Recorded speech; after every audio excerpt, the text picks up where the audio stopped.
4 minutes remaining.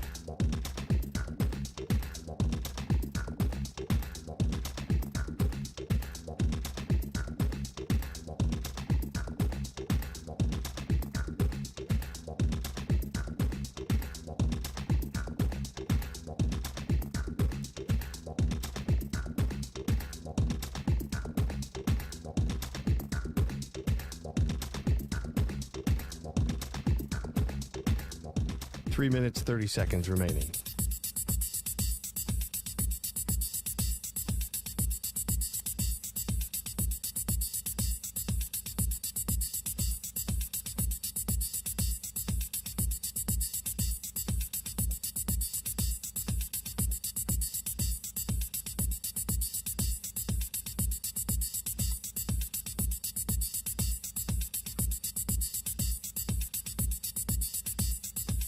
Three minutes remaining.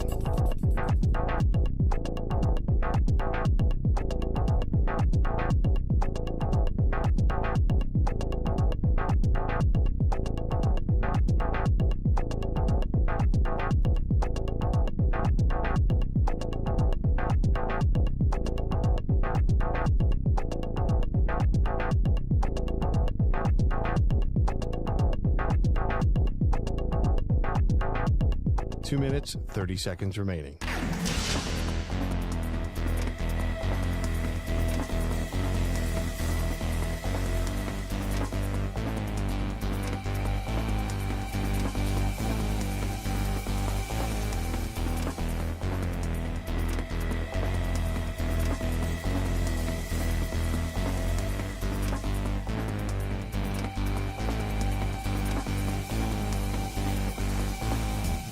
Two minutes remaining.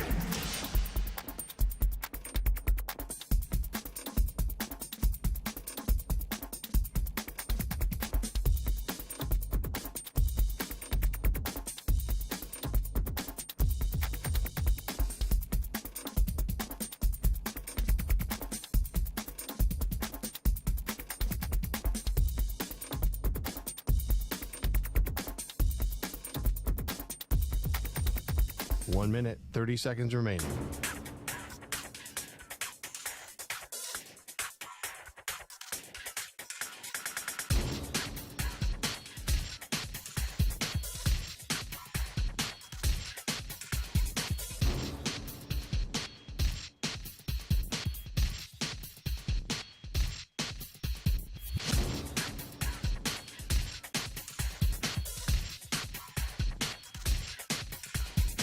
One minute remaining.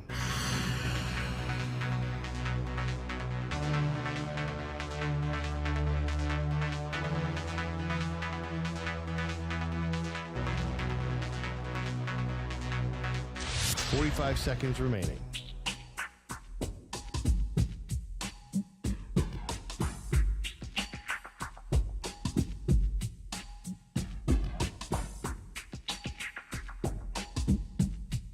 Thirty seconds remaining.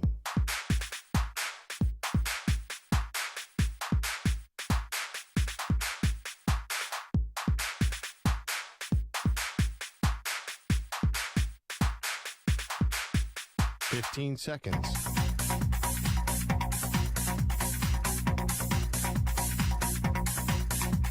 Break ends in 5 seconds.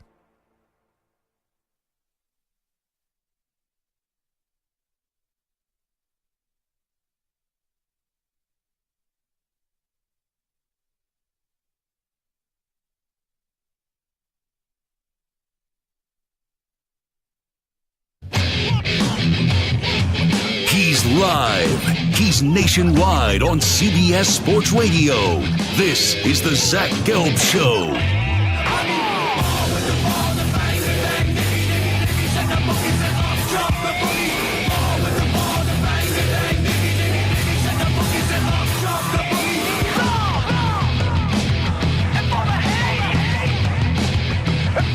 Here's your host, Zach Gelb.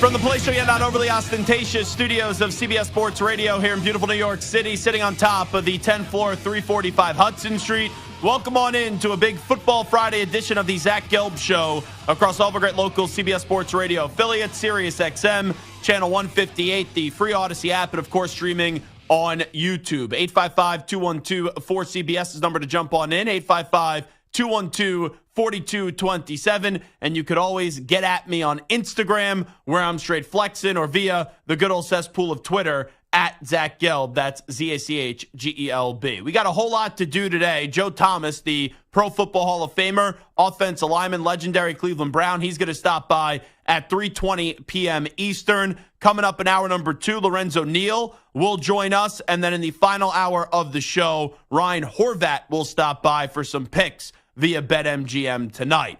But we got to start off with, in one way, a pathetic performance by the Raiders, and another way, or a sensational performance by the Raiders, another way, a pathetic performance by the Los Angeles Chargers. That was an absolutely stunning game last night. Like, we could sit here and we could predict things until we're blue in the face, and you truly never know how a game is going to play out. And what happened last night just shows you that in the year of 2023, the NFL is completely intoxicated and, quite frankly, makes absolutely zero sense. This was the same Raiders team last week. Let me just remind everybody that they had 0 points up against the Minnesota Vikings, and they lost the game 3-0. So we go into this Thursday night matchup, and it's like, Easton Stick and the Chargers up against Aiden O'Connell and the Las Vegas Raiders. You know what? You want to go get dinner and miss this game? You want to suck up to the misses and not watch football on a Thursday night? Like, this was the game to do that. This was, I'm going to be the good guy here. I don't need to watch football. I prioritize you, babe. That was what this game was. Try to get some brownie points, little suck-up points with your significant other. And you look at this game, the final score, and I still can't believe it. The Las Vegas Raiders put up 63 stinking points, and the Chargers put up 21. That is a record for most points in a game for the Las Vegas Raiders. Stunning. You just look at halftime. When I saw that the score was 42-0 and I processed it for a moment, I hit the floor and I was laughing because I couldn't believe it. I thought Stu hacked into my Amazon Prime account and was putting up some Fugazi game, because there's no way that these two teams combined were going to score 42 points. And the Raiders on their own scored 42 points in the first half. Stunning. Truly stunning. But what that means, and we all know by now, surprise, surprise, Brandon Staley got fired today, along with Tom Telesco. I can't believe it happened. But you look at that game and just the first half performance, Justin Herbert or not, this Chargers team quit on their coach. And I don't blame them. Because through the last 3 years, everyone sat there and they laughed at Brandon Staley.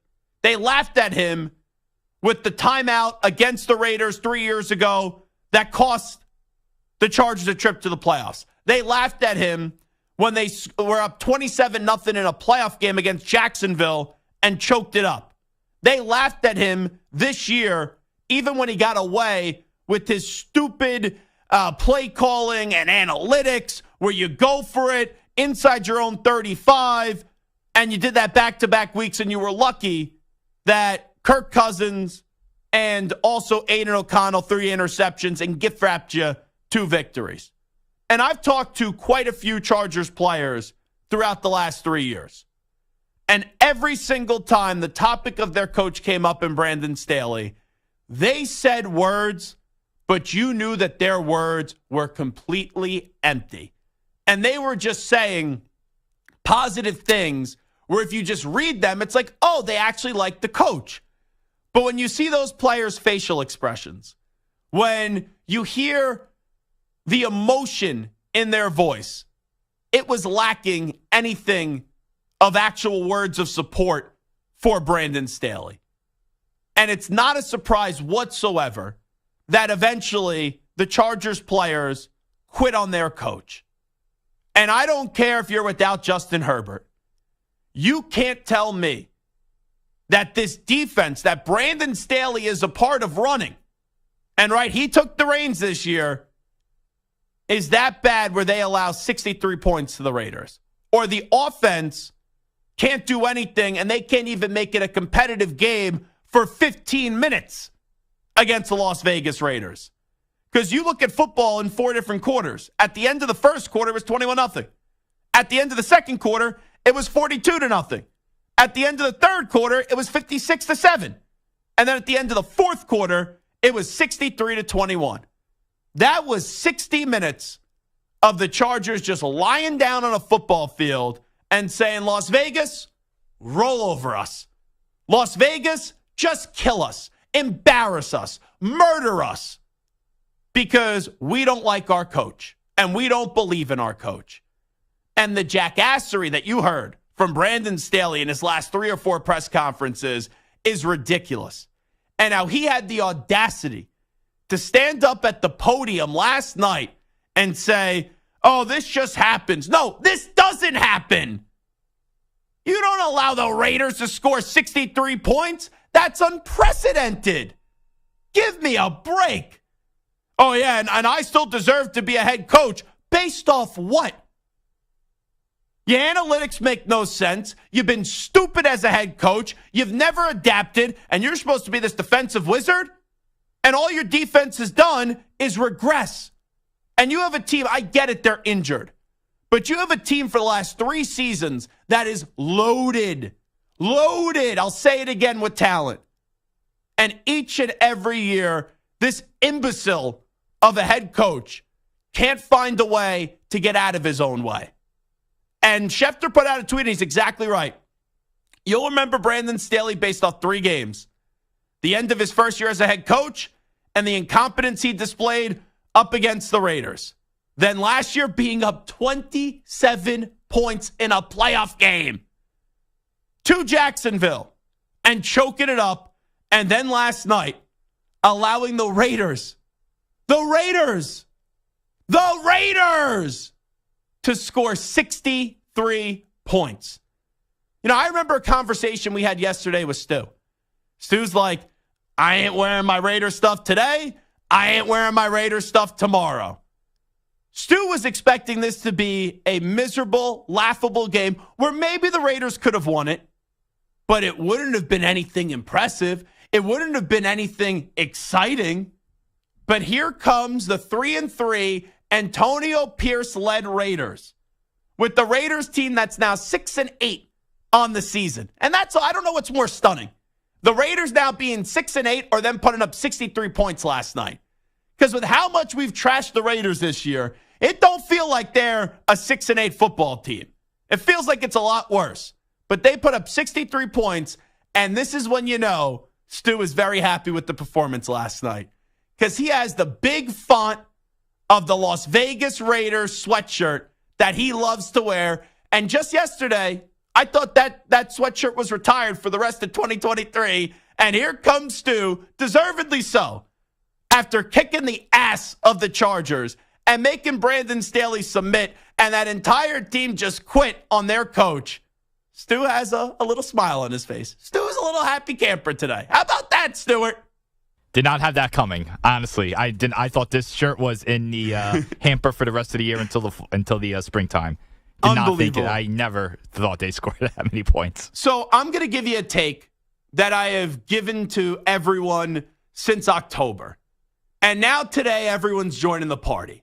Every radio show, every TV show that you listen to, you watch, everyone's getting on the microphone today on the television camera, and they're saying this: Bill Belichick to the Chargers. Well, yours truly has been giving you that take since October 17th.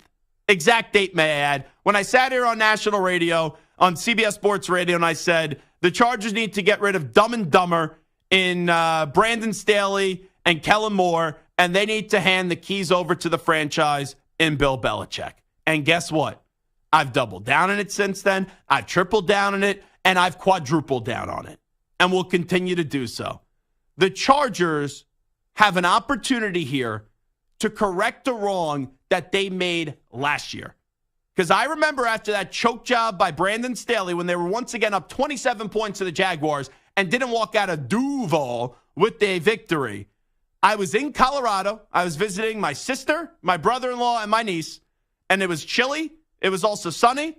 I remember stepping outside on their porch, and I had a ski cap on. I had some sunglasses. I was looking a little douchey, I'm not going to lie. And I put out a video, and I said, Brandon Staley needs to go, but the Spanos family will be too cheap. And they need to go out there, and they need to bring in Sean Payton. That's what they needed to do. And they sat on their hands. They were cheap. They were like, Brandon Staley made the playoffs. We got to bring him back. Even though the last 2 years, everyone knew this guy was no bueno as a head coach. And they allowed Sean to eventually go to the Denver Broncos inside your own division. And sure, it did not look good for the Broncos the first 5-6 games of the year. But now the Broncos have an opportunity to go be a playoff team. So you had a chance to go get a big fish last offseason. You were cheap. You refused to hire Brandon Staley. Don't allow history to repeat itself. Dean Spanos, this is on you. You give up the draft capital, whatever it is, a first-round pick, and you also pay Bill Belichick whatever he wants. Because you need Bill Belichick, and Bill Belichick needs you. Don't give me this nonsense that Bill Belichick just all of a sudden forgot how to coach. Coaches need talented players. Bill Belichick has barely any talent in New England.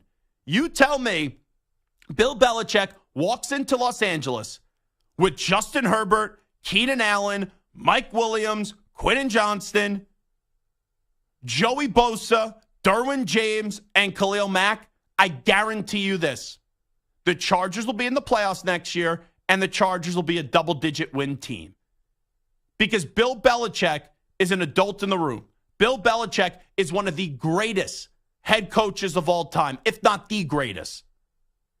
And he's the person that you need. You can't take risks. You can't gamble.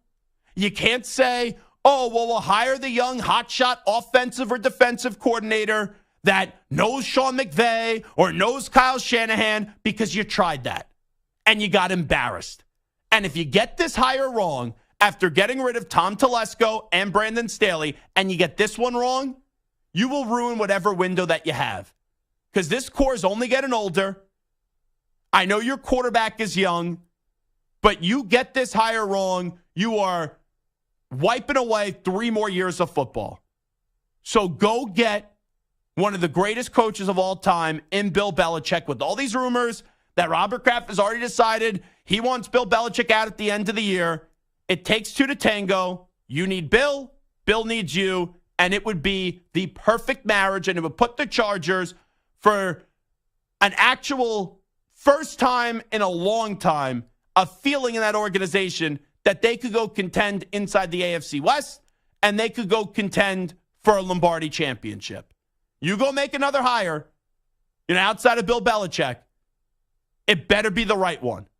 Because if not, you are wasting whatever you have left of this core.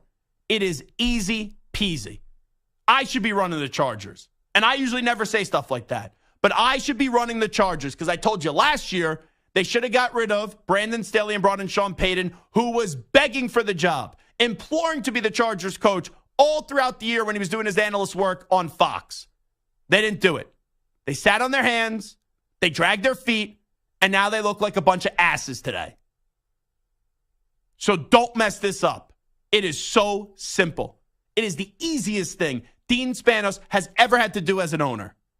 Picks, money, Belichick to Los Angeles to save the Chargers. It is Zach Gelb Show on CBS Sports Radio, 855-212-4CBS, 855-212-4227. We'll take a timeout. Joe Thomas knows a thing or two about losing his coach in the middle of the season. We'll get the player reaction on that. And also, I got to ask Joe Thomas, the Pro Football Hall of Famer, about how far Joe Flacco can lead the Cleveland Browns. I don't know what's more stunning. The Raiders scoring 63 points in a game, or me saying Joe Flacco leading the Cleveland Browns. A Pro Football Hall of Fame offensive lineman, one of the greatest offensive tackles of all time. Joe Thomas joins us in 5 minutes. You're in a 5-minute break.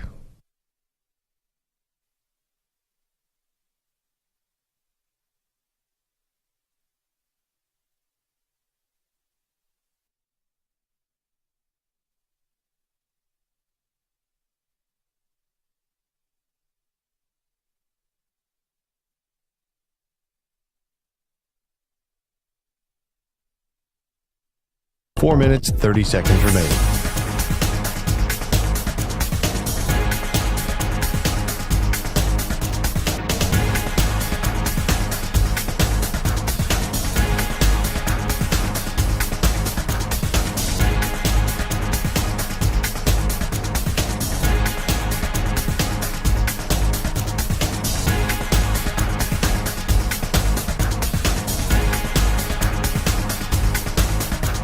Four minutes remaining.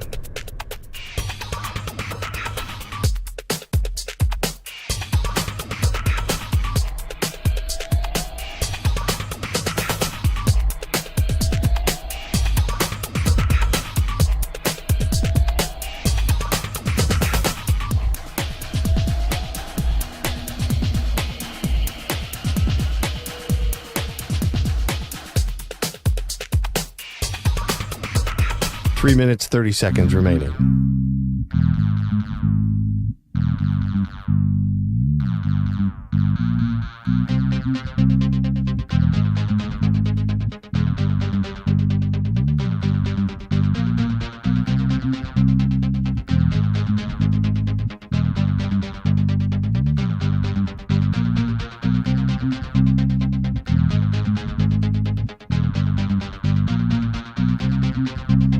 Three minutes remaining.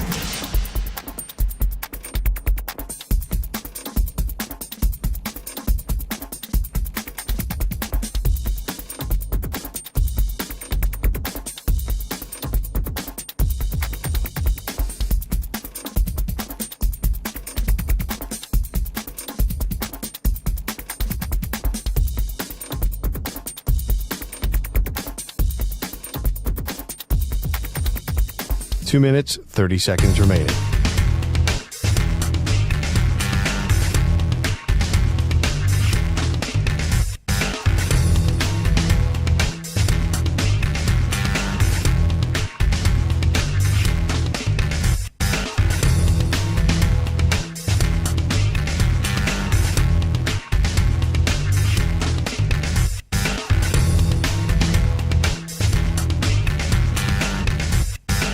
Two minutes remaining.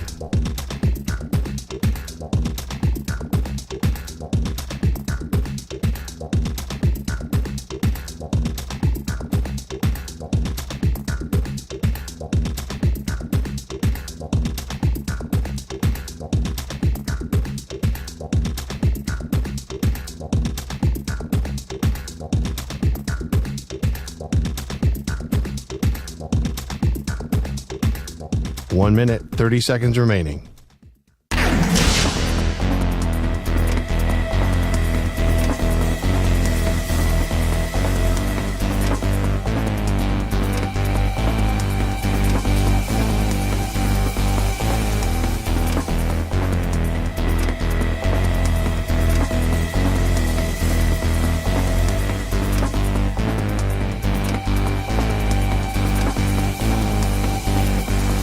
One minute remaining.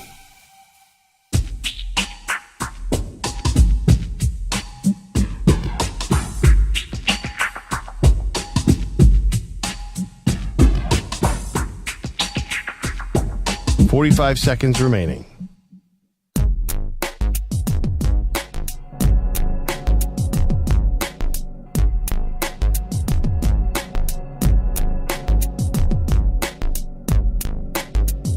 Thirty seconds remaining.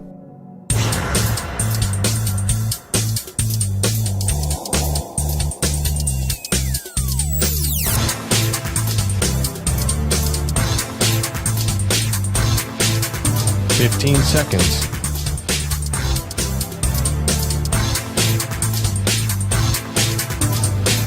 Break ends in 5 seconds.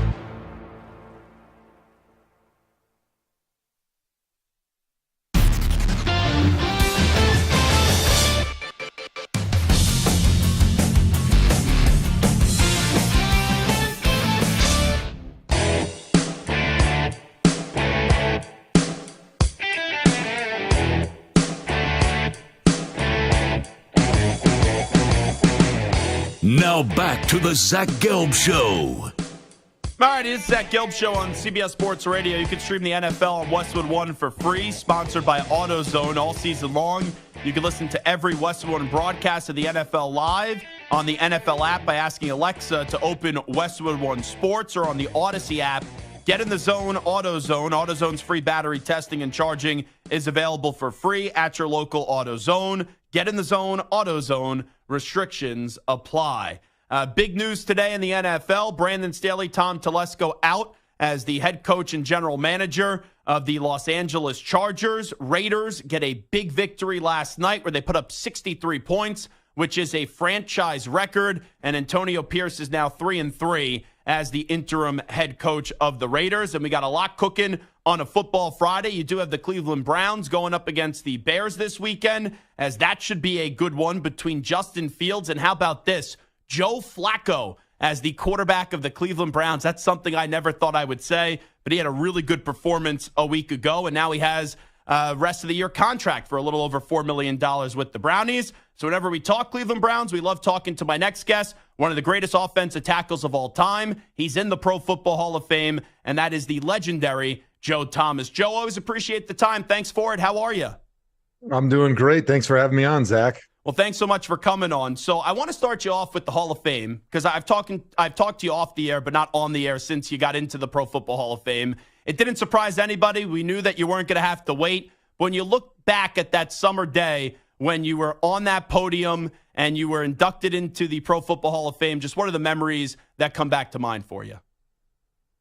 I remember sweating a lot in that gold jacket, just like a lot of people that got inducted into the Hall of Fame. It was a nice warm day in Canton, but even more than that, I think I remember the warm reception from all those Browns fans. It felt like a home game, because it really was. I mean, Canton, Ohio is only an hour from Cleveland, and to see 20, 30,000 Browns fans come down to be able to wish me well and cheer me on during my speech was really special. And being the first Browns player since the team came back in 1999, it gave me a lot of pride to be able to be up there representing all those fans that were in the stands and all those fans that were at home that lived through a tough stretch of Cleveland Browns football. Let's be honest, we were not that great, never made the playoffs in my 11 seasons, but the loyalty was always there and the love was always there. And I definitely felt all that love that day. And it made me so proud that I was able to play my entire career in Cleveland. And no one would have ever faulted you if you left and you wanted to go to more of a contender. Why did you always stay, and were you ever close to maybe leaving the Browns organization?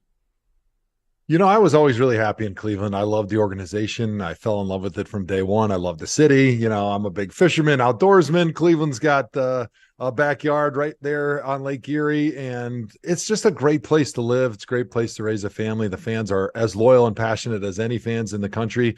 It's a great family feel of an organization when you're there. And so I always loved it. My dream was always to turn the team around. And so I never really considered going anywhere else. I always felt of myself as a Cleveland Brown.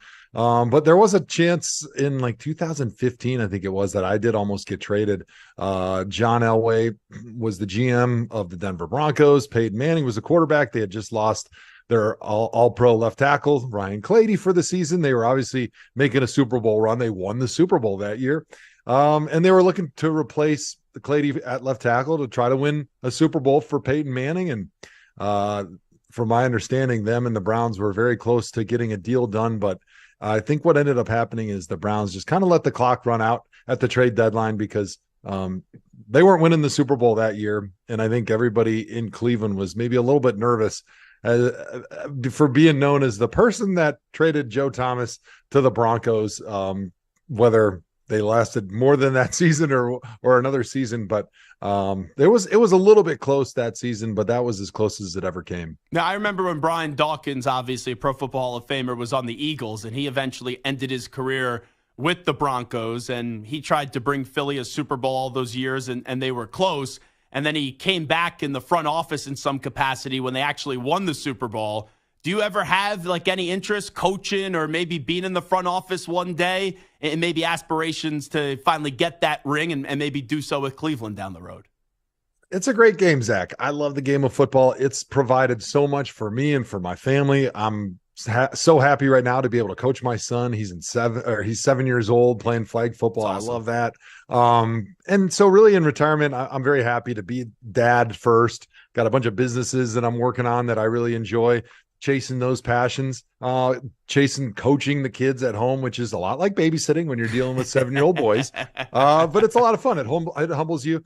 But I do have that itch to coach, and I am going over to Germany actually this next 2 weeks in January to go coach the Munich Ravens professional football team, which is a season that happens in the summer. So I'll get a little taste of coaching, but I don't think until my kids are a lot older and kind of done going through their youth sports phases that I would even consider being in the NFL or college, just because it becomes your life. It becomes your identity, which is great. I mean, it was my identity when I was playing, but there really is not a lot of room in your day for anything else when you are playing, coaching, or in the front office in college or in the NFL, because it's all encompassing. It takes all of your energy and all of your effort. And you don't have time for your family or friends. Talking to the Pro Football Hall of Famer, Joe Thomas, how about the coaching job Kevin Stefanski has done this year? Injuries keep on popping up all throughout the year, and the Browns somehow, some way, keep on winning. A lot of people thought he was going to be on the hot seat this year. He'll absolutely be back next season, I would imagine.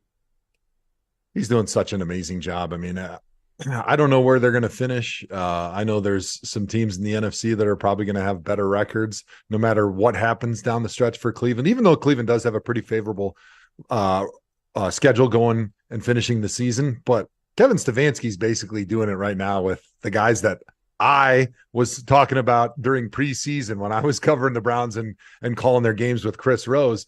And I made the joke to Nathan Zagura, the great Browns color radio guy. He used to work for CBS.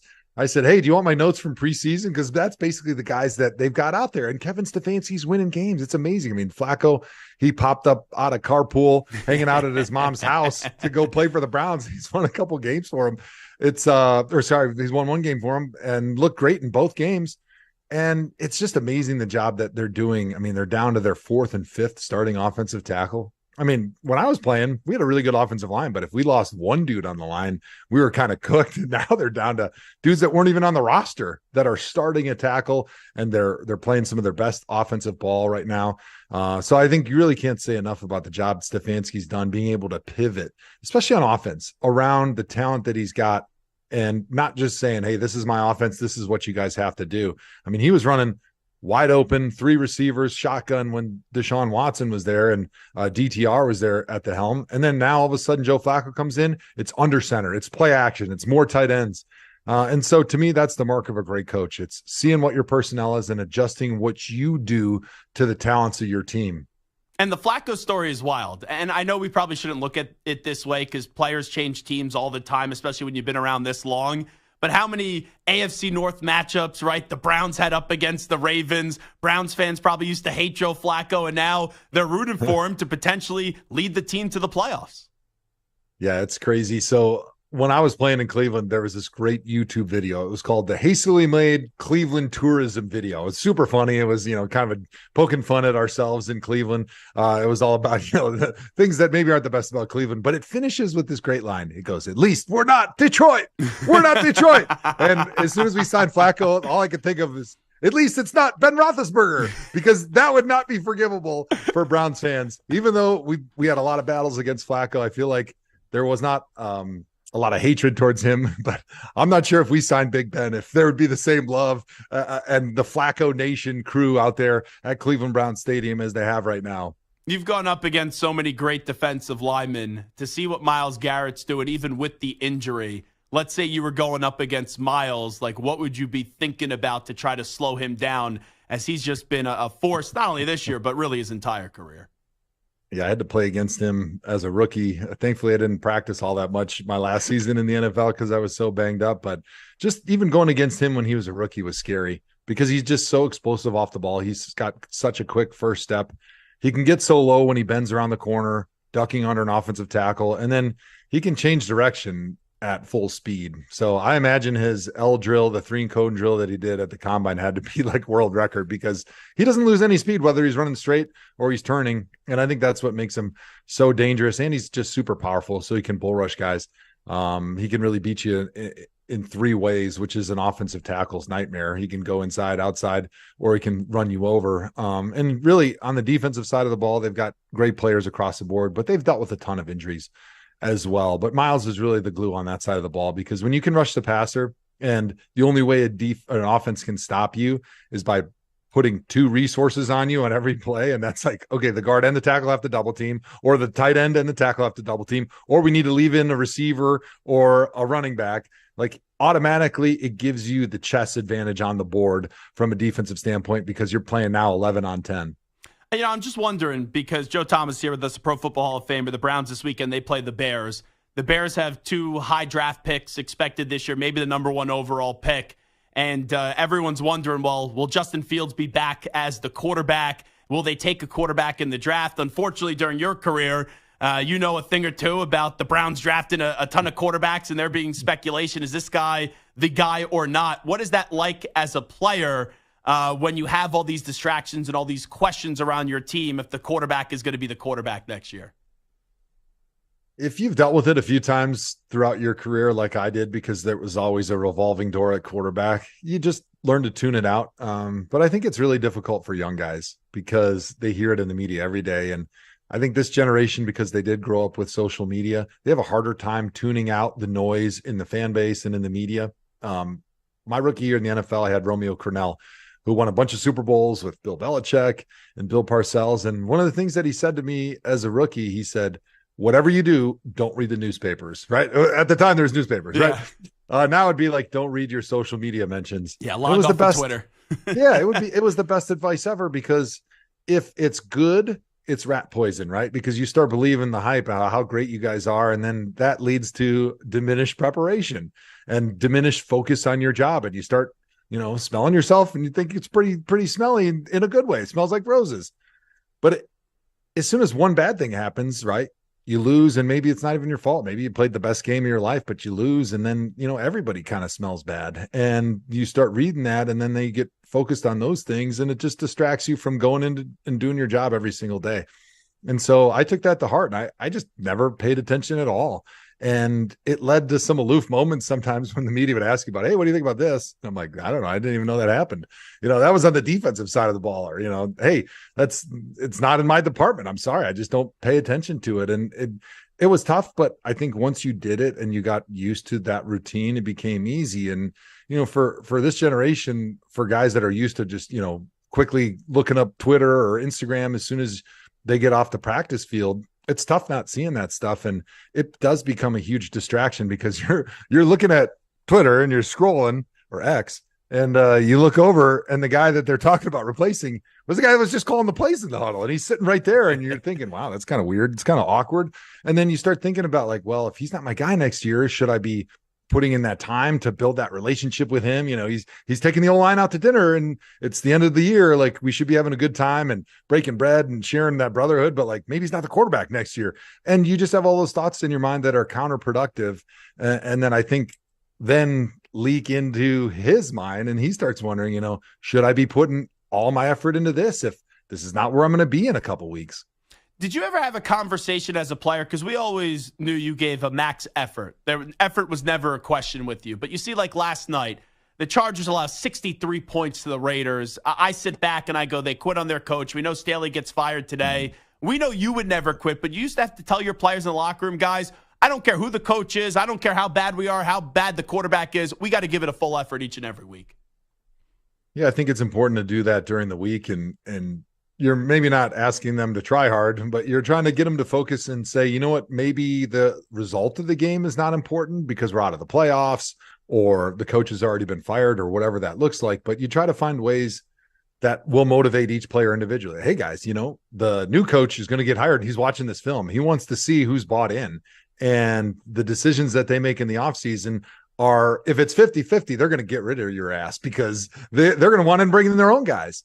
And I think it's important to understand that everything you do is always being evaluated, and the microscope just gets bigger when you're losing and when they are bringing new people into the building, because you get rid of the GM, you get rid of the head coach. The first thing they're going to want to do is get rid of all those old guys that were somebody else's problem. And so I think you can kind of bring it home like that. And hey, you know what? Within your position group, there is a lot of pride in playing for each other. And that was one of the things that always motivated me. I played 10 and a half years without missing a snap, and I had plenty of injuries. And what motivated me was not trying to get to the playoffs, because a lot of times we were out by the middle of the season, but I was looking to the left and my right, and there was guys that I really cared about. And I knew that if I cared about them and I wanted them to have the best opportunity for success in their NFL career, I had to be at my best, and I had to be out there providing them, being a great servant so that the running back could get the yards that he deserves, that he's working for. My left guard, we could get the combinations that we need. I could be there if he needed body presence when he was trying to block Aaron Donald. Like, it was all those little things. And I think that brotherhood, that's where it really kicks in, and that's where it really pays off, is some of those lost seasons maybe down the stretch. But I think with the Brandon Staley situation, it's pretty easy to see that when the players have been reading the news clippings and they know that the coach is getting fired, it's pretty easy for them to let it slip, because now all of a sudden the king doesn't have power anymore. What would Joe Thomas's reaction be if this offseason we get a trade alert that Bill Belichick gets traded from the Patriots to the Chargers? Because I've been on this one since October. That's what I think is going to end up happening. Yeah, no, Zach, I've been following that, obviously, like all NFL fans this season, and then specifically this week with the reports coming out of New England. And I think that's the most likely outcome. I think for him, he's going to want to go somewhere that has a quarterback, because I think he's pretty clear now. If I don't have a quarterback, as great as I maybe thought everything was, the setup that I had in New England, it really doesn't matter unless you got a guy that can throw the football. And Justin Herbert is one of the elite young talents in the NFL. And so I think Bill Belichick would want to commit a long-term part of his, end of his career to a guy like Justin Herbert. He doesn't want to go to a situation where they're hoping to be able to get a quarterback, where they're trying to sell him, hey, we got a top pick, we're hoping to get a young guy. Like, he wants to go somewhere where he's got a chance to win right away. I think he's 71 years old. I know he's probably going to be one of these guys that coaches, maybe till he's 80. And so if he's got one more decade of coaching, he doesn't want to spend 4 or 5 years trying to find a quarterback. Last thing I'll ask you, Pro Football Hall of Famer Joe Thomas. Your Browns are 8-5. Big win last weekend with Joe Flacco up against the Jaguars. Their next 4 games, the Bears, the Texans, the Jets, and the Bengals. Scale of 1 to 10. 1, no confidence. 10, all the confidence in the world. Where's your confidence that the Brownies, here we go, Brownies, here we go, will be playing in a playoff game? I was a disillusioned Browns player when I played, because every year I thought we were winning the Super Bowl. And now as a fan, it's even worse. I got Browns by 1 billion in every game, baby. Absolutely love it. Joe Thomas, all the best to you and your family. We appreciate the time. Thanks for doing this. Yeah, man. Thanks for having me on, Zach. There he is, the great Joe Thomas, joining us on the Zach Gelb Show on CBS Sports Radio. Always love our conversations with him. Let's take a break. When we'll come all back, we'll update you on some of the biggest stories in the world of sports with some audio. We call that segment the News Brief. But first up, with the latest CBS Sports Radio update, El Capitan at CBS Sports Radio, the great Marco Belletti. CBS Sports Radio. Sports Flash. All right, Zach, well, it did seem inevitable, but now it's done. Brandon Staley out as head coach of the Chargers, along with GM Tom Telesco. Chargers, of course, allowed a franchise-worst 63 points in a drubbing to the Raiders Thursday night. Put the final exclamation point on 2+ seasons for Staley. Finished with a 500 record, 1 playoff berth, the 27-point collapse to the Jaguars last season. Cam Newton took heat for his game manager comment for the likes of Brock Purdy, Tua Tagovailoa, and Dak Prescott. Cam is trying to explain what he meant, this courtesy of his podcast. First thing I think about with the Cowboys is the defense. Is Dak Prescott playing lights out ball right now? Hell yeah. But the first thing I think about is the lights out defense. When I think about the Miami Dolphins, it's Tyreek Hill. It's not Tua. That's not to say Tua's not having a great season. When I think about the 49ers, it's not Brock Purdy. This is Christian McCaffrey, Deebo Samuels, that unbelievable defensive line, Kyle Shanahan. Baseball, Rangers starter Max Scherzer to have back surgery. He'll be out till mid-season.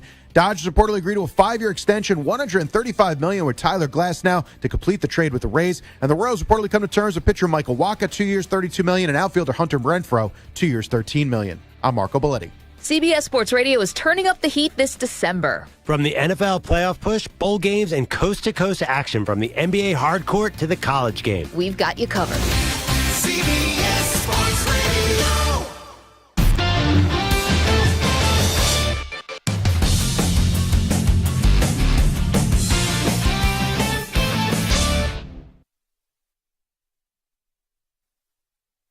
You're in a 5-minute break.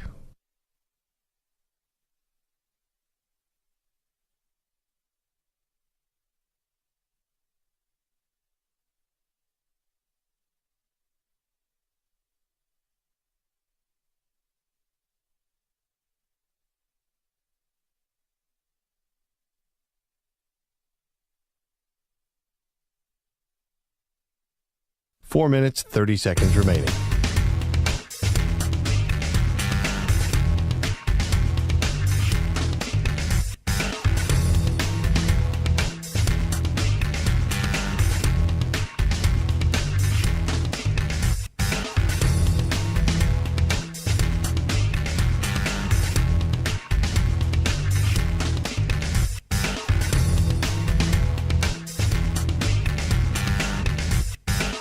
Four minutes remaining.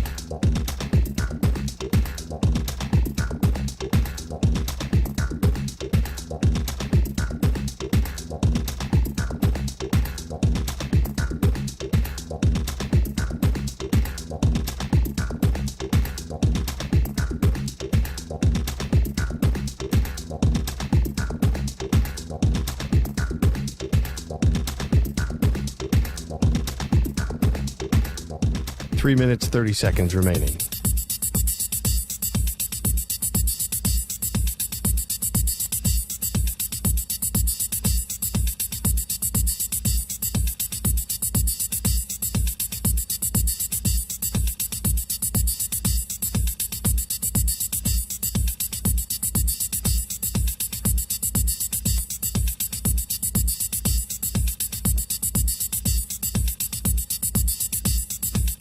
Three minutes remaining.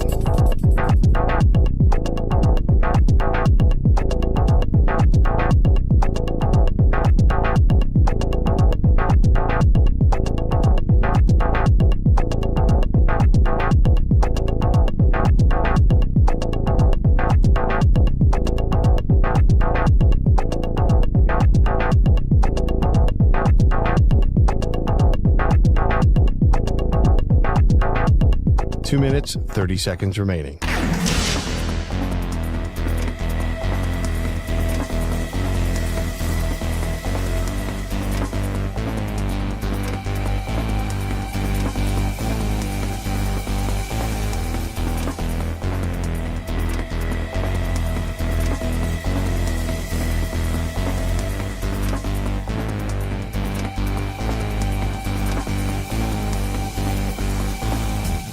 Two minutes remaining.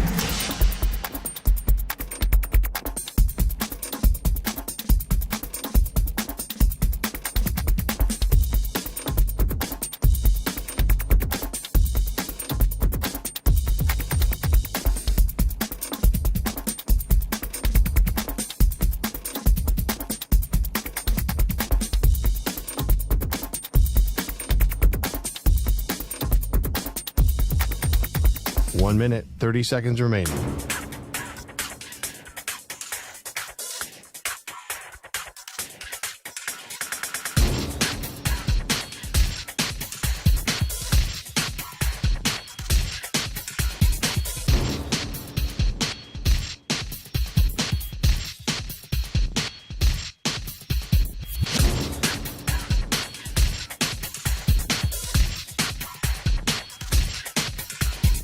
One minute remaining.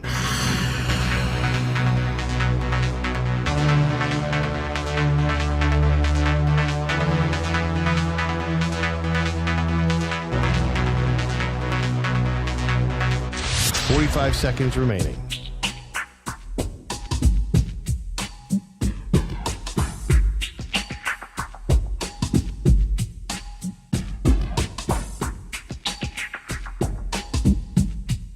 Thirty seconds remaining.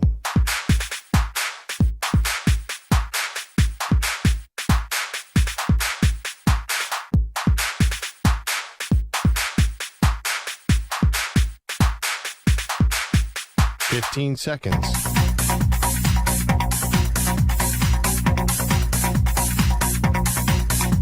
Break ends in 5 seconds.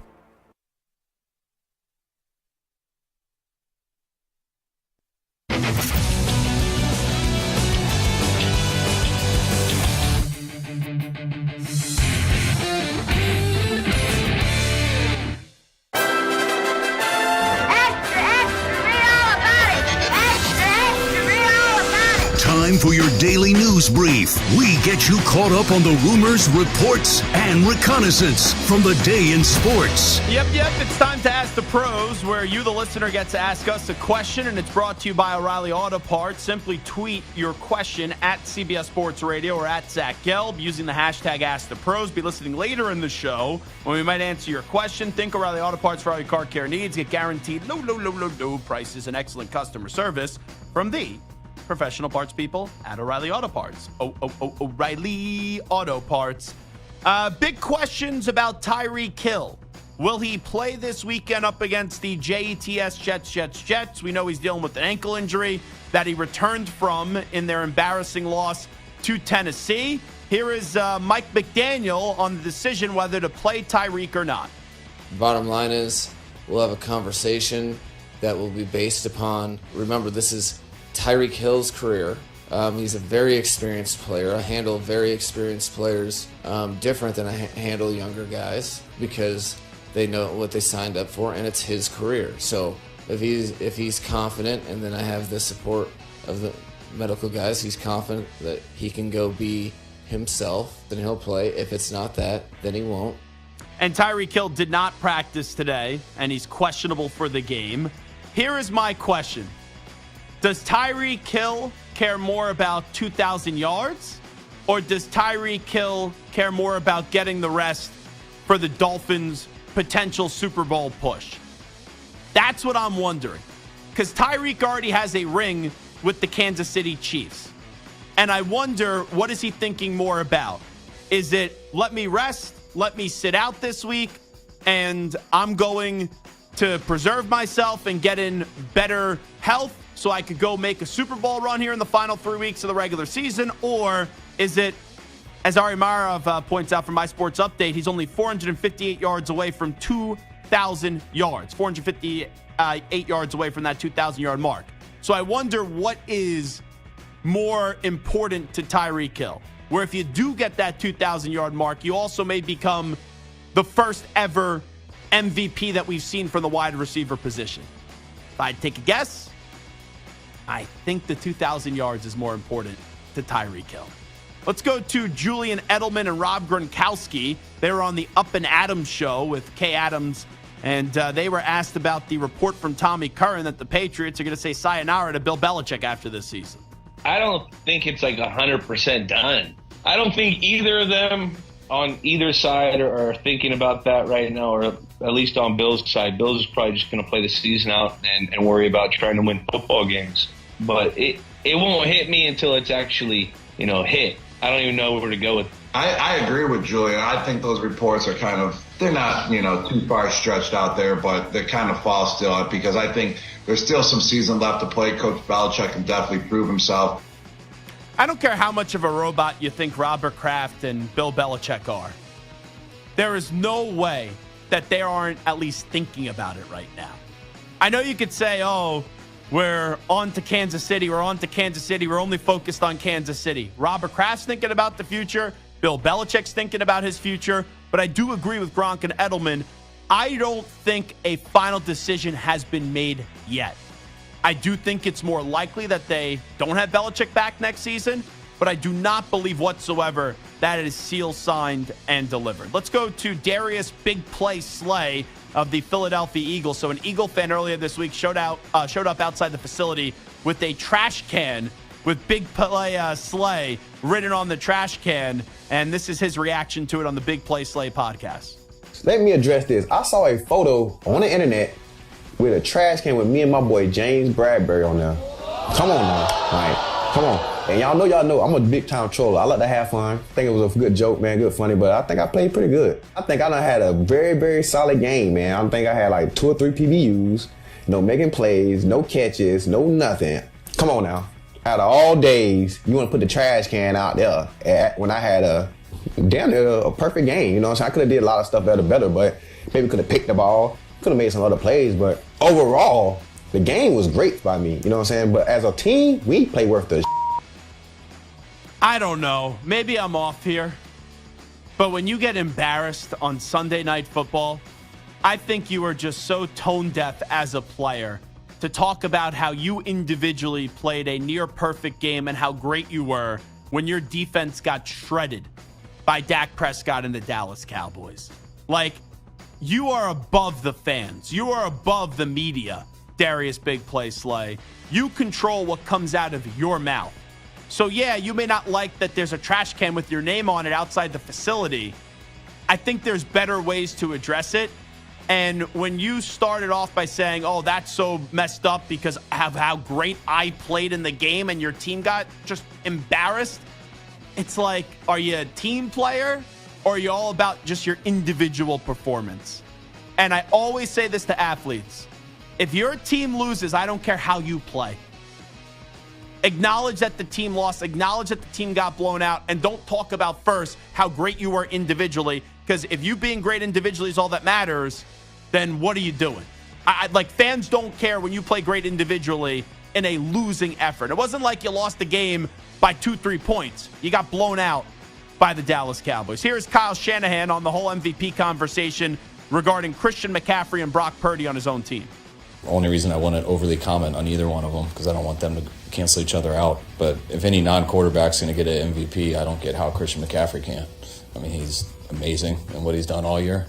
If it's going to a quarterback, then I don't have to talk about Christian. I can talk about our quarterback. And if his numbers is all you see, then I think that solves it up. But if you watch the film, then it makes it even stronger, which to me is the most important thing. If it goes to a quarterback, let's play this game. I think right now, and I can't believe I'm saying this, I think it goes to Dak Prescott. But I don't believe Dak should be the MVP of the league because there's two names in front of Dak Prescott in my MVP balloting, and I don't have a vote, so it means nothing. Number one, Tyreek Hill. Number two, Christian McCaffrey. I think Christian McCaffrey is more valuable to the 49ers than Brock Purdy is. Let's go to Ja Morant. His suspension is wrapping up. And the Memphis Grizzlies are in a putrid state right now. They are 6-17. Here is Ja Morant on his suspension. It was definitely tough.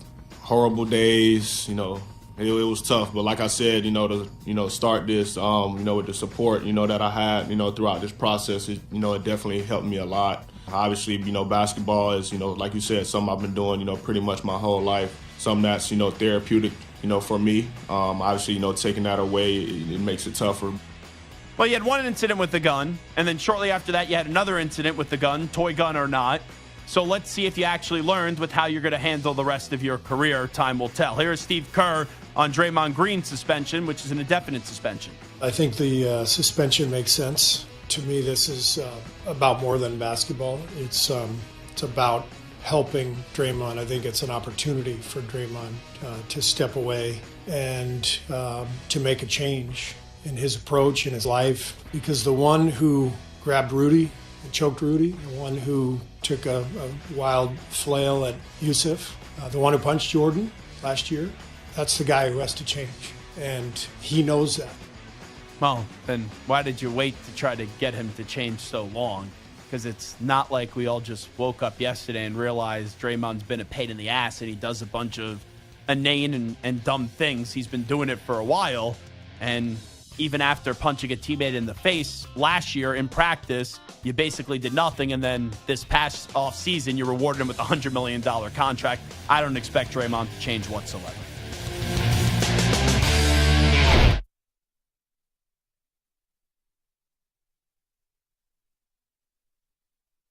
You're in a 5-minute break.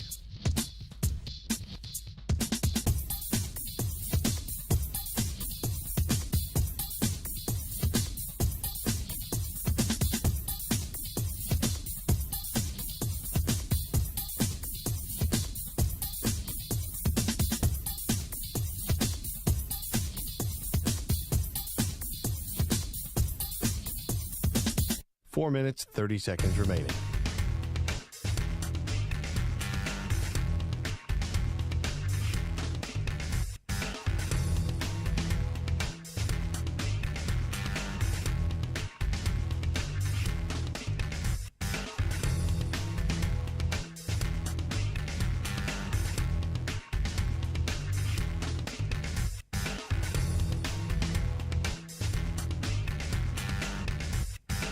Four minutes remaining.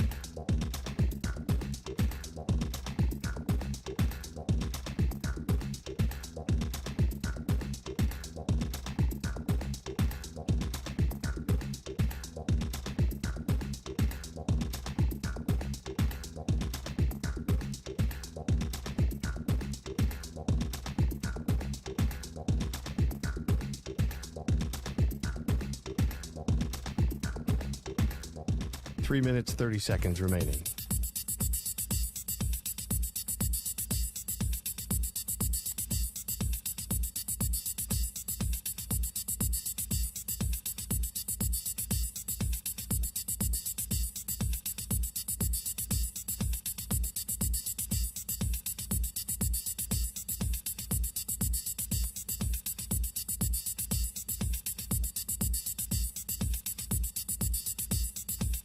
Three minutes remaining.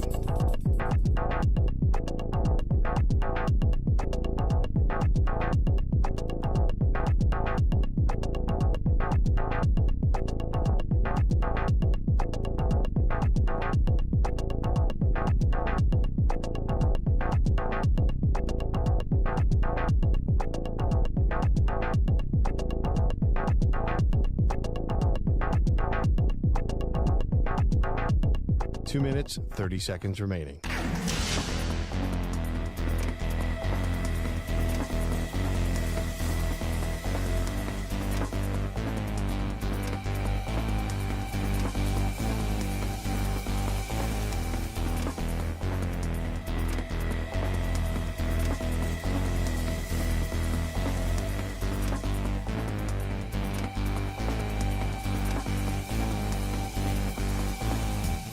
Two minutes remaining.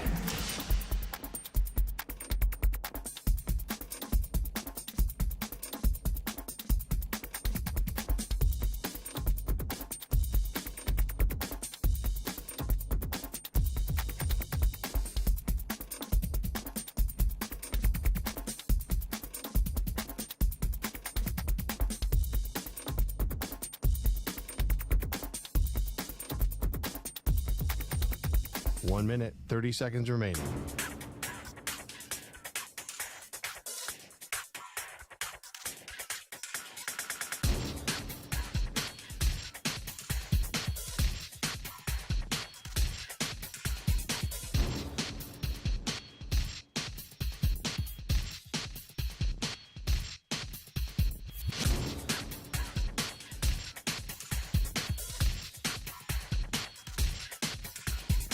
One minute remaining.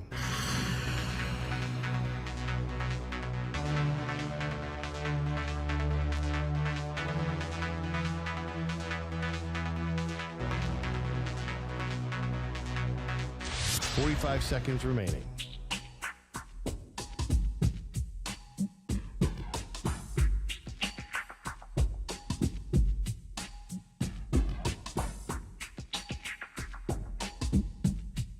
Thirty seconds remaining.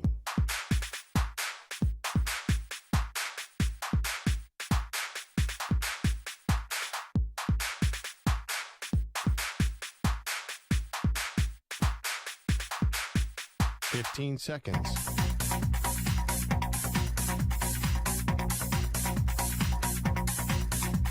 Break ends in 5 seconds.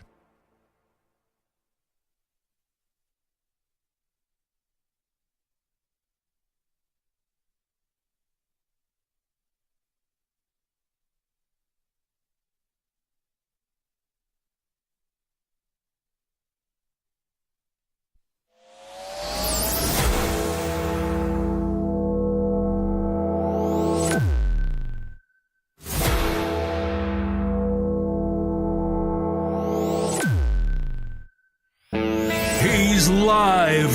He's nationwide on CBS Sports Radio. This is the Zach Gelb Show. Yo, hour number 2 of our radio program. That's right. It is the Zach Gelb Show on CBS Sports Radio. I don't know what world we're living in, but we are living in a world where the Las Vegas Raiders scored 63 points last night. Let me say that again because I don't really believe it.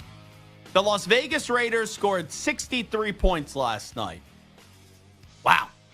And the Chargers, they lost the game 63-21. And Brandon Staley, here's things that I could start to believe.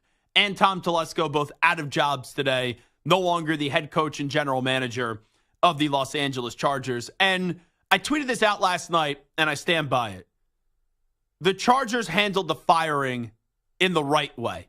There is no way you fire your head coach and your general manager in Las Vegas. You make sure they get back on that plane and they take the 45-minute flight from Vegas to Los Angeles, and then you fire them the next day. Because that's like a dream that if you could tell me I could get fired anywhere, where would I want to get fired? It's in Las Vegas. Like, if you need a bender, if you need to try to go through a little bit of mourning or be down in the dumps and try to uplift your spirits, it's with the casinos in Las Vegas. It's the perfect escape. All the food, all the drinks. It's a good place to get away and have a good 2-3 days to yourself or have some fun in a spot for 2-3 days. But Brandon Staley, he does not get to enjoy that opportunity of getting 2-3 days away in Las Vegas. And quite frankly, I don't think he's really the Vegas type. But this guy, the Chargers tried to convince themselves they had something innovative. They had something new. They had something ahead of the curve. And the first 2 years, they were winning games. But they missed the playoffs the first year in a bad decision that he made, which allowed Bisaccia to then say, you know what, actually, I'm going to kick the field goal here when they were playing for the tie. And both teams would have got into the postseason. All righty, so you have that one infraction. Not good. Your first year, though. Let's see what you could do in year number 2. And the Spanos family just looked at it as, we make the playoffs, we keep Staley, we're going to pay him that third year of the contract. He has 4 years of that contract. So the Chargers, wasn't always pretty. They make the playoffs, and then they have a good draw, or what we thought was a good draw.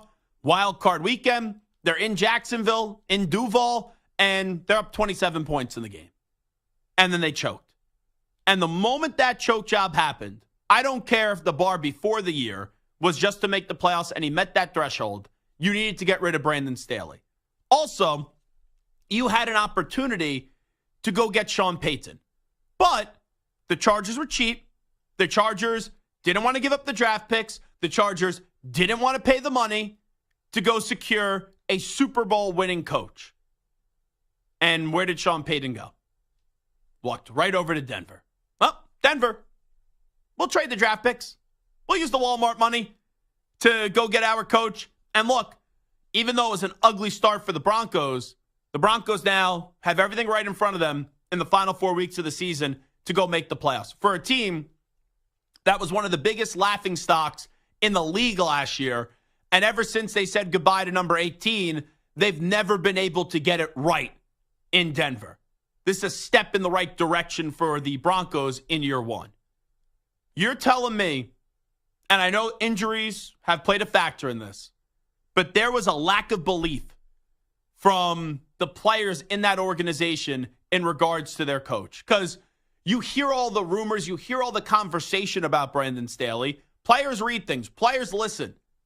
Players know what the perception is about their coach. And I've had a lot of Chargers players on this show. Whether it was Austin Eckler, whether it was Zion Johnson, whether it was Rashawn Slater, right? Anytime we've had a Charger player on the show, even if they did not say it, when I asked them about their coach and Brandon Staley, who I've been extremely critical of, and it's not because I'm being critical just to be critical, it's because it was obvious this guy wasn't the fit to be the head coach of this team this year. And whenever we've had a Chargers player on, and we talked to them about Brandon Staley, they said words that if you just read them in an article with no tone and no context, you'd be like, oh, they like the coach.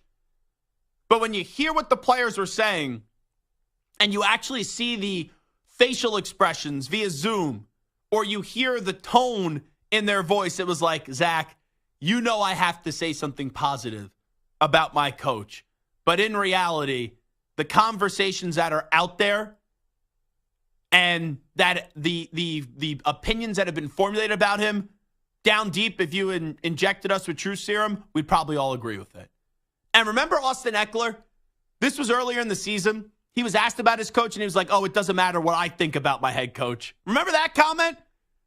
That is the nicest way of someone saying, this guy is a dope. This guy isn't fit to lead men. This guy is not the right head coach for the Chargers. And then Austin Eckler had to clarify it. It was, Oh, no. I didn't mean that in a negative way. Yeah, sure you didn't. And I love Austin. He comes on the show all the time. We know how you meant that. Oh, it got taken out of context. No, it didn't. You were tired of defending your coach and saying the same old bullcrap because he's a man of truth. That's what Austin Eckler is. And even though he could play it off as, it doesn't matter what I think about the coach, it doesn't matter this, it doesn't matter that, I got to control what I can control, that's the nicest way of saying this dude just isn't that dude. So now the Chargers, right, will get a jump start. They'll think about their future. Tom Telesco out of a job as a GM. Brandon Staley out of a job as a head coach. And this is a team that has talent. This is a team that they're not that far away. But they got to get the right coach. And as I said to open up the show, as I said going back to October, Dean Spanos, I had no confidence last year that you were going to get rid of Brandon Staley. Don't allow history to repeat itself. You need to call up Robert Kraft and say, Robert, how many picks? Well, how much do I have to pay? Let me talk to Bill. How much do I have to pay him? And I don't care what the answers are. You need to go get Bill Belichick. So, since we're on the topic of coaches, we've seen the Chargers in danger of potentially repeating history. We're in back-to-back years, right? They could have had Sean Payton. They said no thanks. And now we'll see if Dean Spanos is going to put his money where his mouth is. And if he really cares about his organization, he'll go get Bill Belichick. Now let's turn our attention to the team that was victorious in that slaying of the Chargers, the Raiders, 63-21. Still can't believe that score. You know, like I walked into the studio and Stu said to me, can you pinch me? Stu said, pinch my cheek. That's what Stu said to me. I was like, whoa, wait a second there. What are you talking about? And Stu just couldn't believe it because Stu thought he was dreaming from what he watched last night. So, the Raiders in 2021, right? John Gruden, the emails got leaked and all that stuff, and they had the separation from John Gruden. And they handed the keys over to the Raiders to Rich Bisaccia. And no one thought Rich Bisaccia was going to do anything, right? Raiders go 7-5, they make the playoffs. And also, let me add, if it wasn't for Derek Carr just not being ready for the big moment at the end of the game, and I know, Stu, what was the situation in that game? I remember I was in Buffalo before the Bills just absolutely destroyed my Patriots. Wasn't there something controversial with the catch or something? Yeah, the guy ran out of bounds and came back in, but they didn't catch it.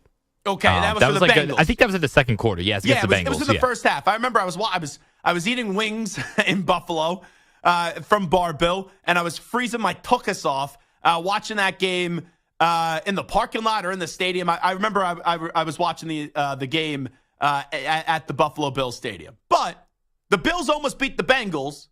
I mean, the Raiders almost beat the Bengals, who the Bengals, by the way, went on to go to the Super Bowl, where if Joe Burrow had another half second and the Bengals offensive line was able to block Aaron Donald for another half second, he would have hit Jamar Chase wide open down that right sideline, and the Bengals would have won the Super Bowl.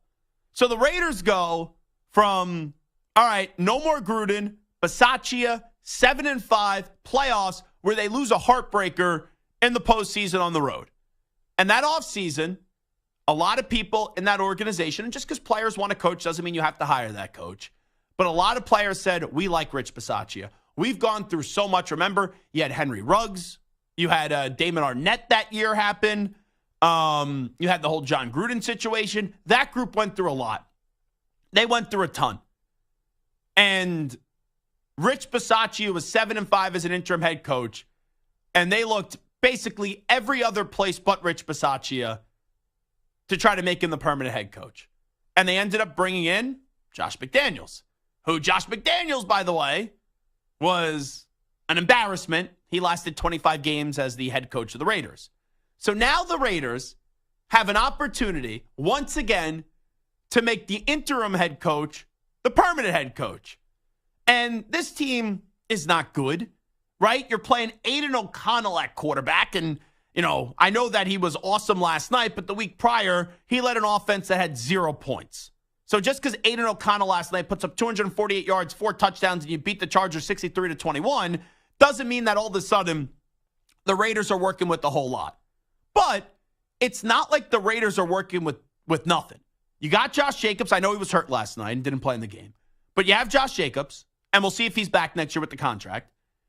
You have Devontae Adams, one of the better wide receivers in the league. Jacoby Myers is a solid 2 or 3 wide receiver. You have Max Crosby, one of the better defensive players in the league. Like last year in the NFL Top 100 list, you had 3 out of the top 15 players in the league. You have pieces there. This is not like the Raiders, oh, they got nothing. They're not an attractive job. So I'm not saying you have to hire Antonio Pierce. But in terms of realistic names, I think there's only one name that I would be fine with that the Raiders hire where I could say, okay, I'm good with not bringing Antonio Pierce back. I don't think Bill Belichick is realistic. And that one name, to be clear, is Jim Harbaugh. If Mark Davis wants to hire Jim Harbaugh, who in 4 years as the coach of the 49ers went to 3 NFC title games and 1 Super Bowl, I could understand that. I could say, you know what, Mark? Maybe you're finally starting to learn something. That's a good hire. Because I didn't like the John Gruden hire when they gave him a 10-year, $100 million contract. Josh McDaniels, I thought, was deserving of another opportunity, but I would not have hired him over Rich Bisaccia. And now, the only name I could think of that's a big name, that's proven, and that also I think is realistic is Jim Harbaugh. And let's say Jim wants to go to the Raiders and Mark Davis hires him. I'm sure Samter, when we go to the Super Bowl with these best friends with Mark Davis, would shake his hand, maybe comb his hair, and say, you know what, Mark, you made a good hire. That's good. But let's say Jim Harbaugh stays at Michigan. Or let's say Jim Harbaugh says, you know what, I'm going to go to the Bears. Or I'm going to go to the Chargers. I don't think there's a good name out there. Like, I know you could say, oh, what about Ben Johnson with what he's doing with the Lions? That'd be a fine hire. But how many times is the young offensive coordinator that's a hot commodity? We've seen a lot of time those guys, they don't make for great head coaches, right? It's 50-50. It's a toss-up. So I really do believe this decision for Mark Davis should be this simple. Harbaugh, yes or no? And if it's no, it's Antonio Pierce. And Antonio Pierce, you could tell that team plays for him. Because when you're already lost your coach, and I know they couldn't stand McDaniel's guts, when you know this season's going nowhere, and you just got shut out the week before, to bounce back and just smother the Chargers, and there's no way the difference between those two teams should be 63-21.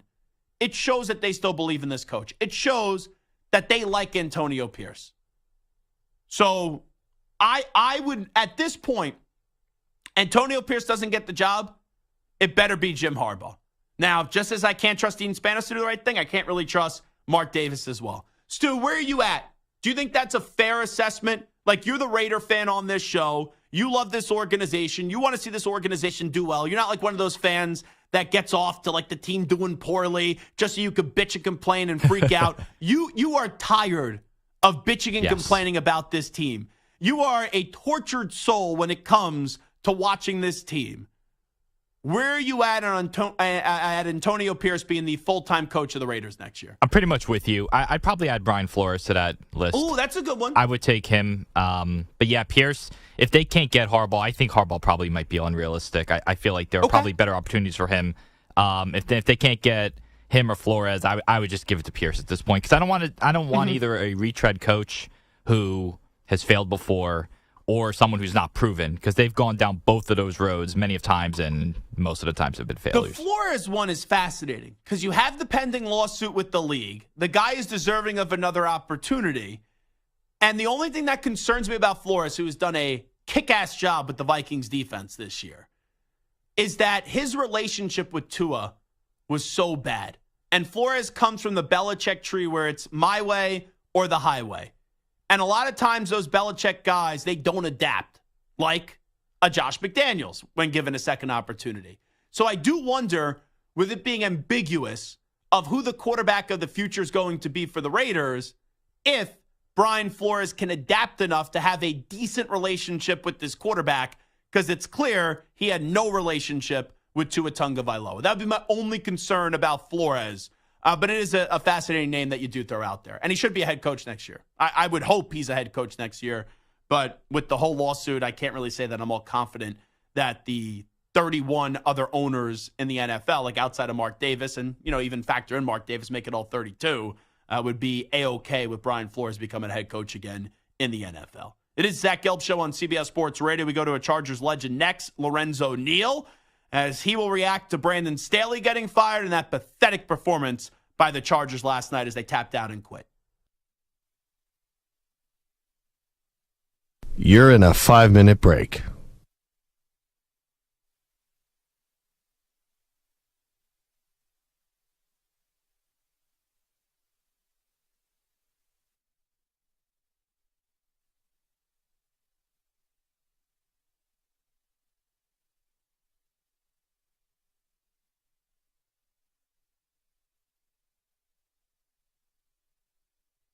Four minutes, 30 seconds remaining.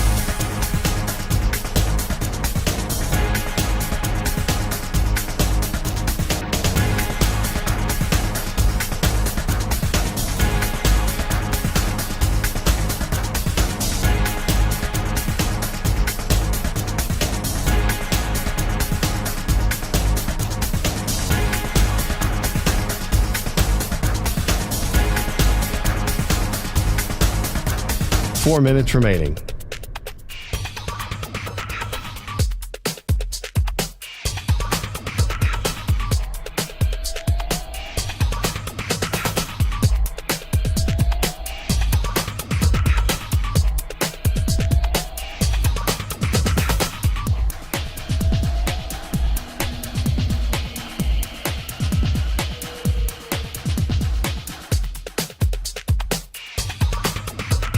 Three minutes, 30 seconds remaining.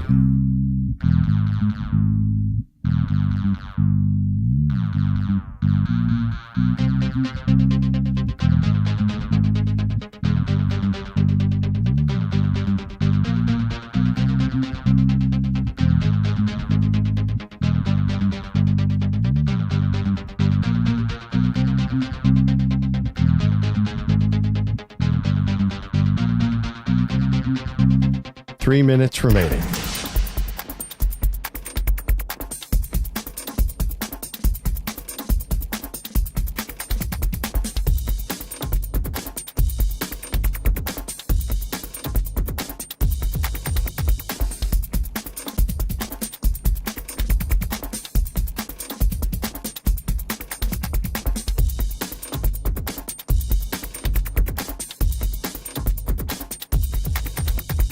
Two minutes, 30 seconds remaining.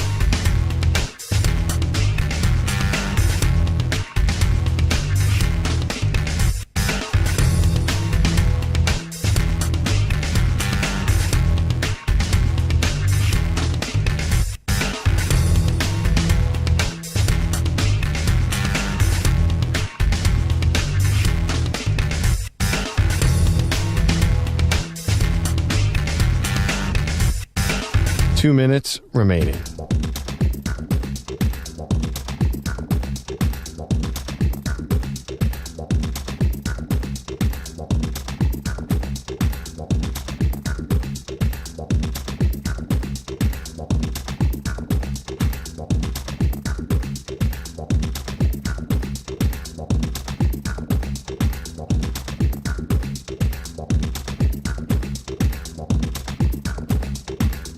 One minute, 30 seconds remaining.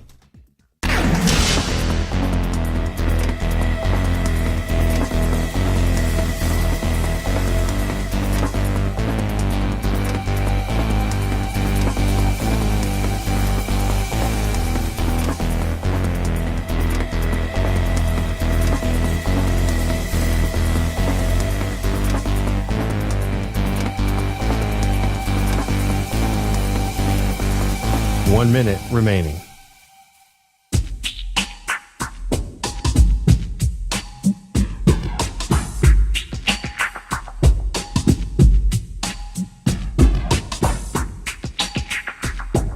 45 seconds remaining.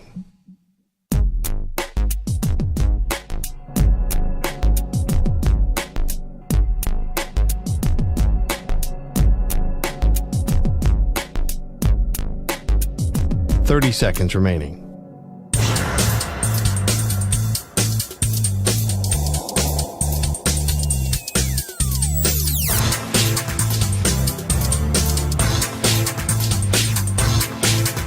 15 seconds.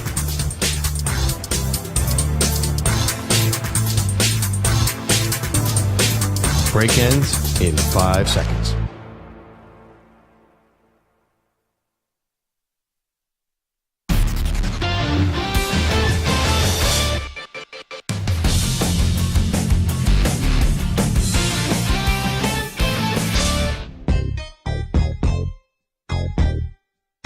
Now back to the Zach Gelb Show.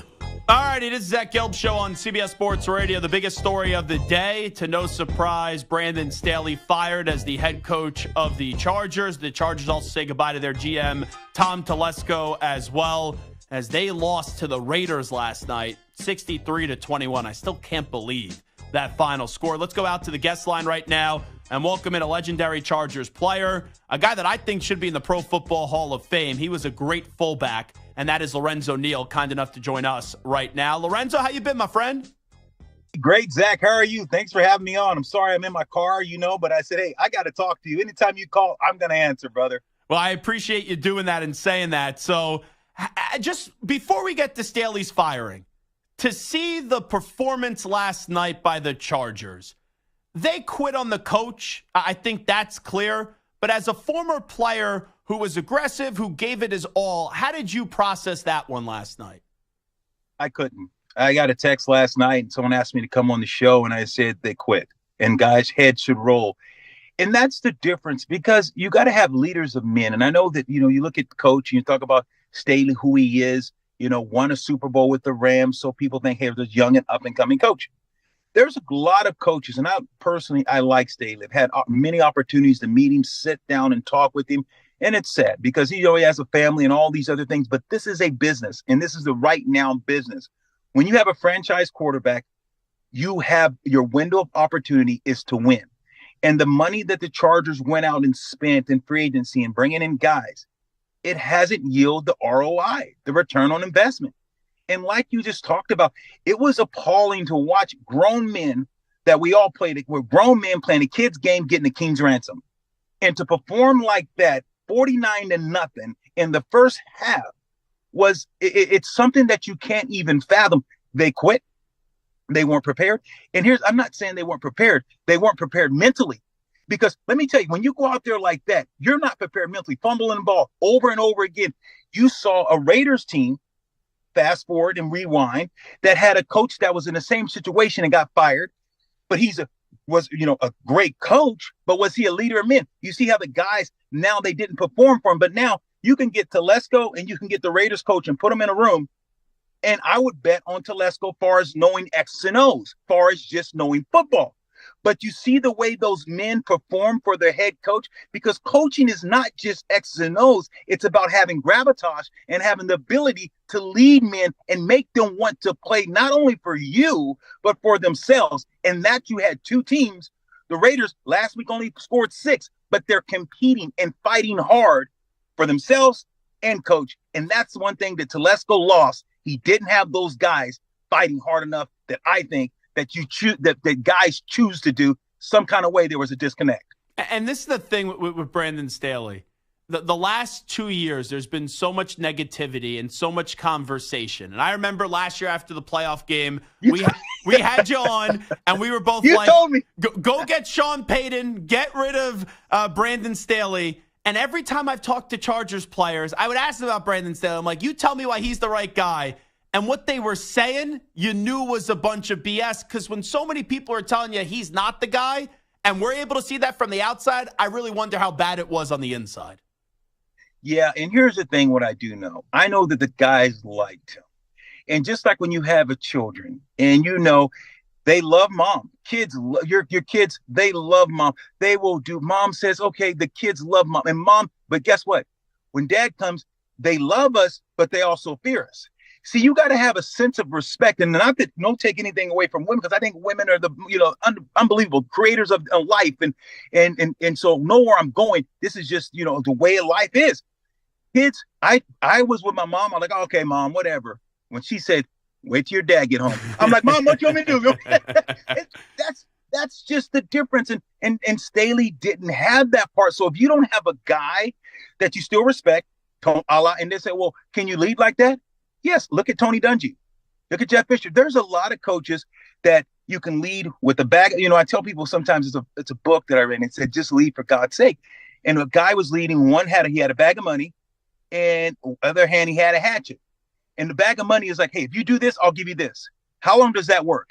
And then you can have a hatchet and say, if you don't do this, I'm gonna get you. And pretty soon, if you can't get the mind and the heart, you lose. So you can't lead with just, here, I'm gonna give you this, because kids would make up their bed one day. All right, I want more money. Okay, the hatchet, you get to a certain age and fear doesn't work. That's the thing about coaching. You got to have the ability to lead in both facets. Do you want Bill Belichick coaching the Chargers next year? I think Bill Belichick would be unbelievable. He would change the culture. And I don't think Bill Belichick is going to be the Chargers coach. I don't mind, but I just think the way that Bill Belichick is, I don't know if that style of football coaching works anymore for this generation. And let me explain what I'm saying. Is Belichick no X's and O's? Heck yeah. But you have to realize we live in a society now that you can't just talk to men any kind of way and say it's my way and have guys walking on pins and needles. That style does not work. The only way it works is you got to have a guy like who, the greatest quarterback that ever played, Tom Brady. See, you have Jimmy G who was under him. But if Jimmy G, it's a difference between a thermostat and a thermometer. See, a thermometer, it just measures temperature. A thermostat regulates temperature. See, Jimmy G and there's certain quarterbacks and certain leaders, they're not a thermostat. So Tom Brady could go and Belichick could get on him because it's Tom Brady, and Belichick could say, Tom, you do this. And Tom could get all the troops to fall in line. Name me places that you have that now. If you don't have your trigger man, that the coach and him are not on the same page, and he can't win, guess what? Guys won't follow. Lorenzo Neal here with us, former great Charger fullback, played a bunch of stops in the NFL. On the other side, right, you have a similar situation where you had a coach that got fired in Josh McDaniels. Now the interim comes in, and Antonio Pierce is 3-3. We saw a few years ago the whole Gruden situation happened. Rich Bisaccia goes 7-5, and Mark Davis didn't hire Rich Bisaccia on a full-time basis. Do you believe that Antonio Pierce should get the permanent gig in Las Vegas next season? Not only do I believe that, but I think that Mark Davis made a mistake. I think he should have kept Bisaccia. When you think about what he did as a special teams coach, see, everyone wants all the flash and what everyone's saying. Oh, because he's a special teams coach. Who cares? That's where Davis has to understand he's going to be pulled on and he's going to be tugged in and he's got to close down his circle. I can look at a place, and you know where I'm going with this, in Baltimore. Who's the head coach there? But think about him as a special teams coach. He's not no great X's and O guy. He was my coach, but it was a way he respects you, but you knew he meant business. I love Harbaugh. I love the Harbaugh brothers, but if you think about, I've had both of them as friends and as coaches. You still respected him, and you knew, hey, Lorenzo, if I wasn't doing my job, he's like, you're not coming back. You're not going to play. And that's not personal. That's just making business decisions because Harbaugh gets it, but he'll laugh with you. He'll joke with you, but he's going to push you.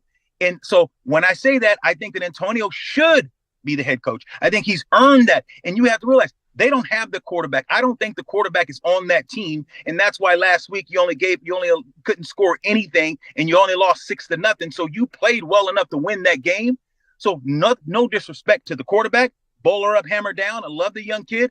But the Raiders are a pretty good team. If they get the right trigger man, I'm telling you, they're not far away. Lorenzo Neal here with us. If you had an MVP vote right now through 14 weeks, who would you vote for the NFL MVP?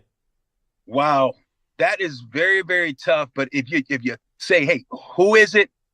It's two guys for me, Purdy and Josh Allen. Josh Allen does not get enough credit for what he's done and what he has to do. Buffalo Bills has struggled immensely this year. You think about what they did to Philadelphia. Josh carried that team. You have to realize You think about the system, and everyone talks about Purdy as system quarterback. I don't think he is. I think Purdy has shown that he can operate the system because Jimmy G couldn't do it. You know what? Trey Lance couldn't do it. But you look about these systems. Look over in Miami, same type of system. Okay, let's go a little further then. Look in Chicago, same system. If you look at these coaches and some of these offenses, quarterbacks, they operate the system. Tua is not a great quarterback, but in that system, he's good. Brock Purdy has an it factor that separates him. So I like what Brock Purdy's doing.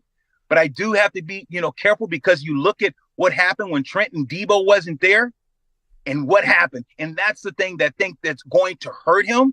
But I'm telling you, what Josh Allen has been able to do with that team, and yes, he's thrown interceptions, but he has to do more for his team to win. So I like him a lot. Don't sleep. One last one. Don't sleep on the Bengals and God, my team over there now I'm losing. Green Bay Packers. I think the Cincinnati Bengals, even not having a great quarterback, they're going to find a way in the playoffs and they're going to make some noise. Wrapping up with Lorenzo Neal, just getting back to the MVP conversation, I actually don't think it should be a quarterback this year. I think it should either be Tyreek Hill, who's closing in on 2,000 yards. We'll see if he plays this weekend. And then I'll stay in the Bay Area. If it's not Tyreek, I think Christian McCaffrey should be the MVP too. I love it. I absolutely love it. And I think that you're absolutely right. I think that Tyreek and McCaffrey doesn't get enough credit and don't get enough thought process in that. But it goes to show you, even look at the Giants. Look at these quarterbacks now. Everyone said you can just plug in a running back and they can just run the ball. You can plug in a receiver. They don't have to be great. Lineman, all the quarterback positions, the only position they say, well, you can't miss in the draft and got to. Look at now around the league, how many backup quarterbacks. You look at Purdy, look at these guys, what they're doing. Look at Cincinnati. Your quarterback position, are we going to start viewing it different now? Because now you don't have to necessarily have the face of the franchise. Just give guys opportunities. So you can say that for every single position. But I totally agree with you. What McCaffrey has done and what he means to the Niners and what he means to the league. And so about Tyreek with the Miami Dolphins, hey, I'm with you. Same church, same pew. Let's give it to someone else. And last thing I'll ask you. So you talk about how everyone just goes quarterback. Clearly for the Hall of Fame, more than just quarterbacks get in the Hall of Fame. But when it comes to the fullback, there is not really an appreciation for the fullback. You were one of the all-time great fullbacks. What would you say to a Hall of Fame voter to try to make your case on why you should one day be in Canton, Ohio? Well, thank you for the opportunity. I think that there should be a fullback. And I'm not going to sit here and say it's me because I know that there's guys that's worthy. But I think it's a shame when you think punters now, field goal kickers, guys are in there. And we talk about Franco Harris and those guys, they were not true necessarily fullbacks. I look at a guy like Larry Sanders. People don't talk about that was the best catching fullback in the league, caught 100 passes in 1 year. He showed me how to be a great chip blocker. If you go look at what Moose Johnson did, how great of a blocker that he was. There's another guy. If you think about Mike Allstott, if you talk about just a running fullback, Mike Allstott was the greatest running fullback probably in the league, one of the top. So when you think about there's guys that Moose Johnson, Mike Allstott, there's guys that deserve being in this conversation. You look at what Seattle did and Mike Strum and what he did for, Alexander. I think there's definitely some fullbacks should be mentioned, and there should be a fullback, a true fullback in the Hall of Fame. It's not me, the Moose Johnson, like I said, Mike Allstott, Larry Sanders. There should be a fullback in the Hall of Fame. I'm with you. Lorenzo Neal, always appreciate the time. You be well. No worries. Cheers.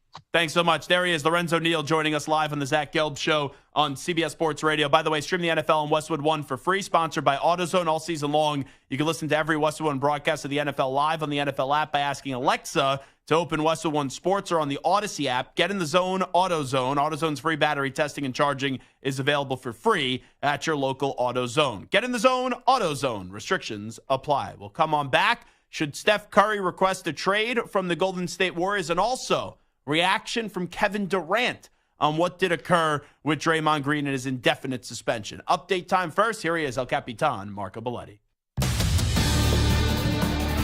CBS Sports Radio. Sports Flash. Well, Zach, seat's been hot since the Chargers' meltdown in the wild card last year, but after allowing a franchise record 63 points, Brandon Staley finally met the final straw. fired as head coach after 2.5 seasons, along with GM Tom Telesco.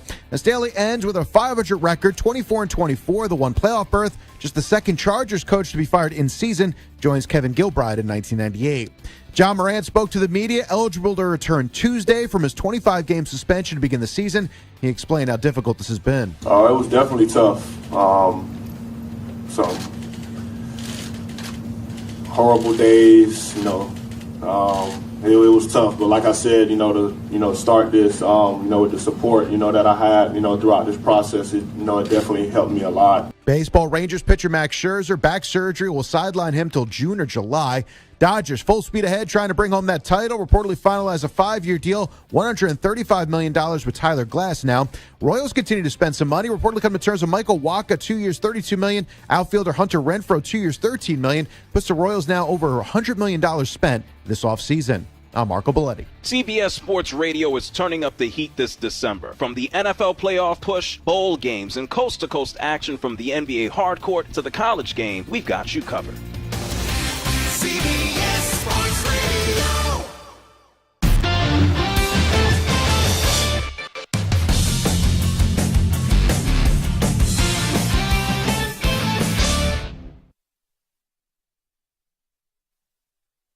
You're in a 5-minute break.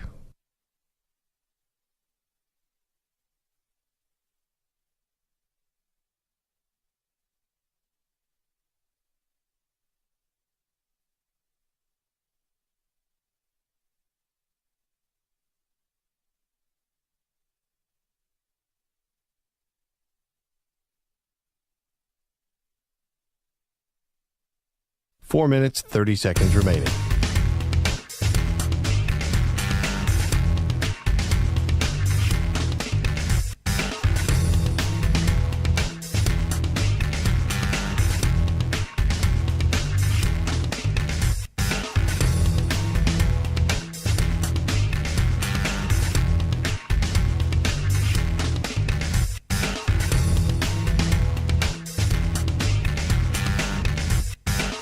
Four minutes remaining.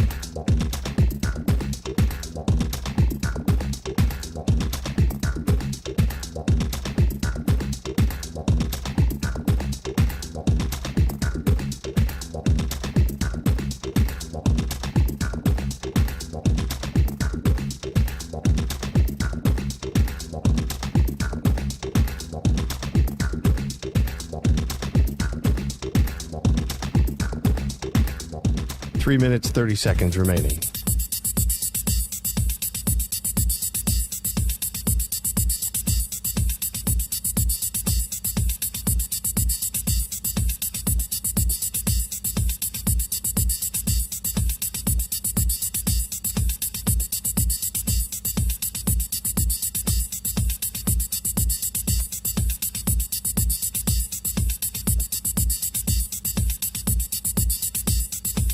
Three minutes remaining.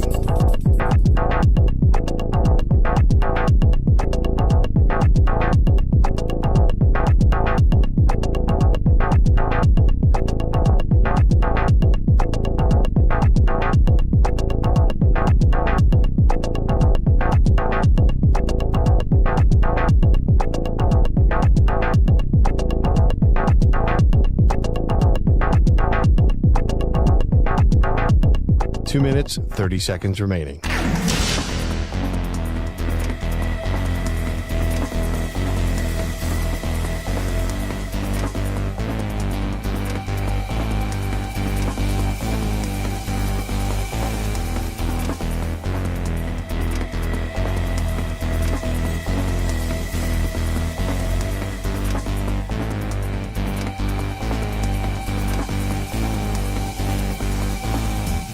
Two minutes remaining.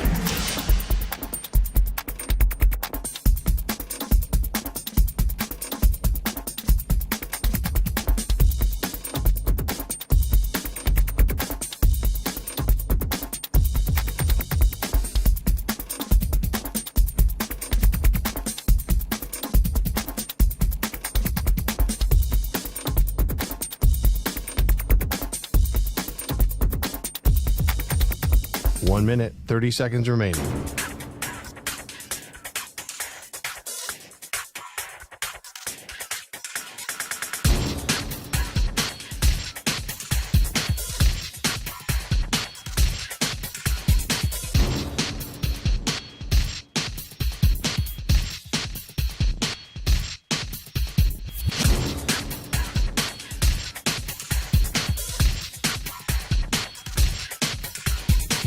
1 minute remaining.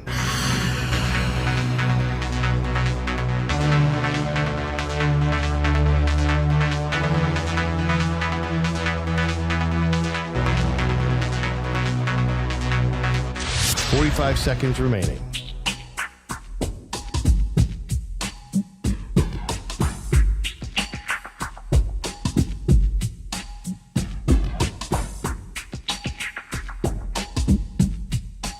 Seconds remaining.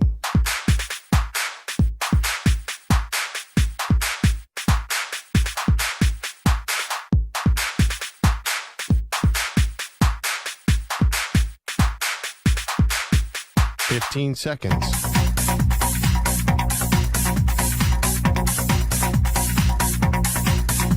Break ends in 5 seconds.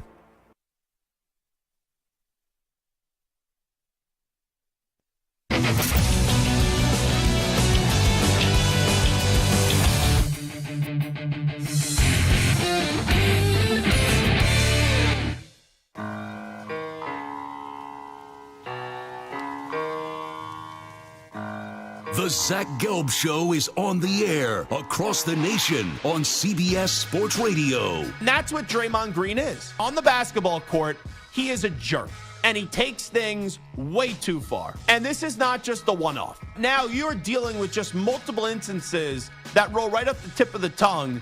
And there's about, 15 or 16 that we could further go down this road of showing you why Draymond Green has totally crossed the line. Here's Zach Gelb.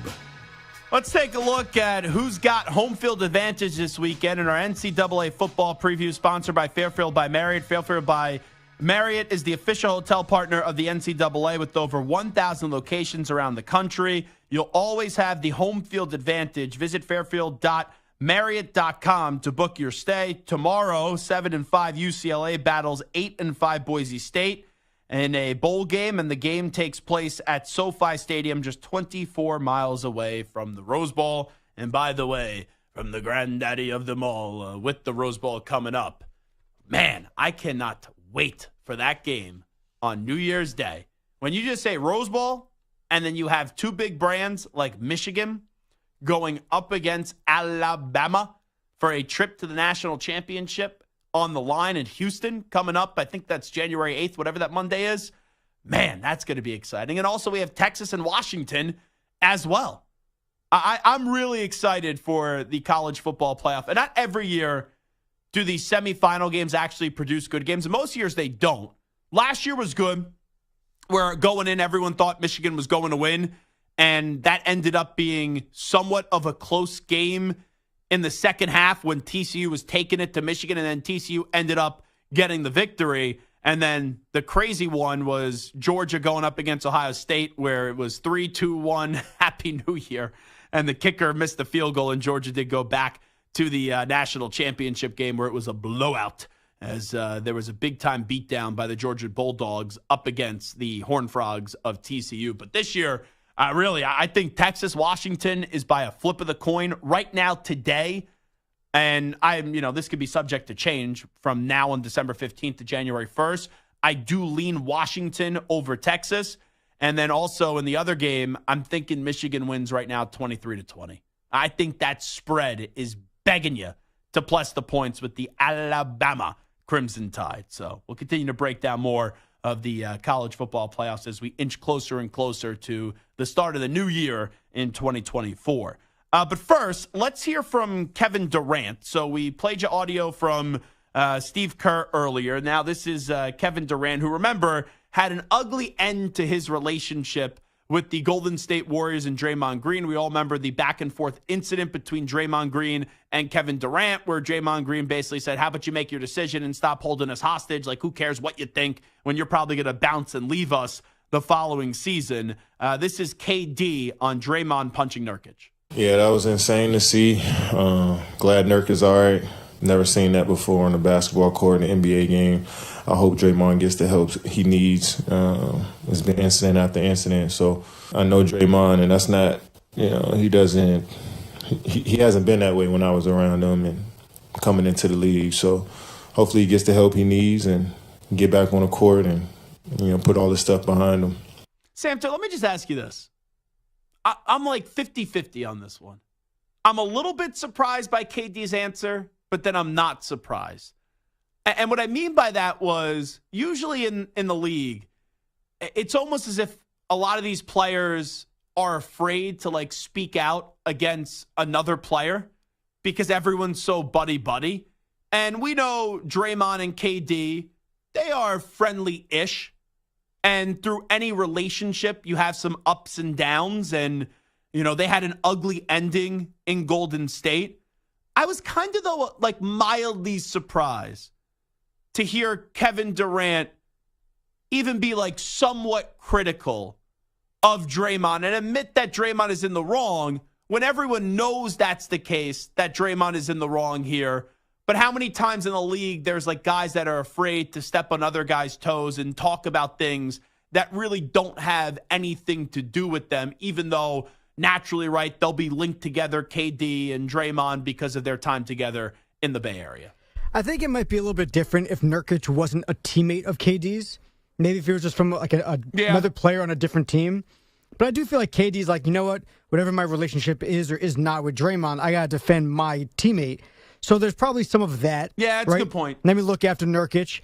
But I do think that there's part of it where, like, you might be friends with someone, you might be friendly with someone, and obviously their relationship, like you said, didn't end well. But when a guy is going through some sort of trauma, something that's going on in Draymond's life, because there's something happened, whether he's, you know, realizing that he's not the same guy that he used to be and he's acting out, or that he's, you know, frustrated with the team's struggles, or whatever it is, or maybe he has something else going on in his personal life, or it could be something, who knows what else it could be, but whatever it is, as much as we've said about Draymond in the past, what's happened in the past year and a half, 2 years, is even a step above what Draymond's ever done in his career. So this is where I struggle with this. Sometimes when you do something wrong, people, to try to justify their actions, say, oh, I need to get help. And the Warriors now are saying, like, oh, Draymond needs to get help. I wonder what Draymond actually thinks about that. And just because Draymond, like, let's say if Draymond says, I don't need help, it doesn't mean that Draymond doesn't need help. And I'm not ignoring what has transpired, where we've just in this regular season, saw him put Rudy Gobert in a chokehold and then punch, you're right, a teammate of Kevin Durant in Yusuf Nurkic, which, you know, it does make sense why Durant is a little bit more overly critical of Draymond. If it wasn't a current teammate of him, I don't know if that's going to be the case. But when you, like, with how sensitive of a topic mental health is, and how sensitive of a topic and how honest and open we've talked about that throughout the last years, and now there's an acceptance where for years, if you were a male and you said you had an issue or you needed therapy or you had a mental health problem, it was almost as if you were viewed as weak or you were viewed as like a coward. You were afraid to reach out and get help. And a lot of people in this world need help. And even though the actions would indicate that, yes, something is wrong with Draymond Green, what I'm saying is I just hope, because Draymond is doing things on the basketball court that aren't cool and that are totally wrong, I just hope they're not using him needing help as something that we're dressing it up to eventually just get him back and accelerate him back on the basketball court as soon as possible, to say, oh, he saw this person, he talked to this person, and he's a changed person. That's just where I struggle here. Like, the actions, absolutely. When I see what he did to Nurkic and when I see what he did to Rudy Gobert, it would suggest that he needs help.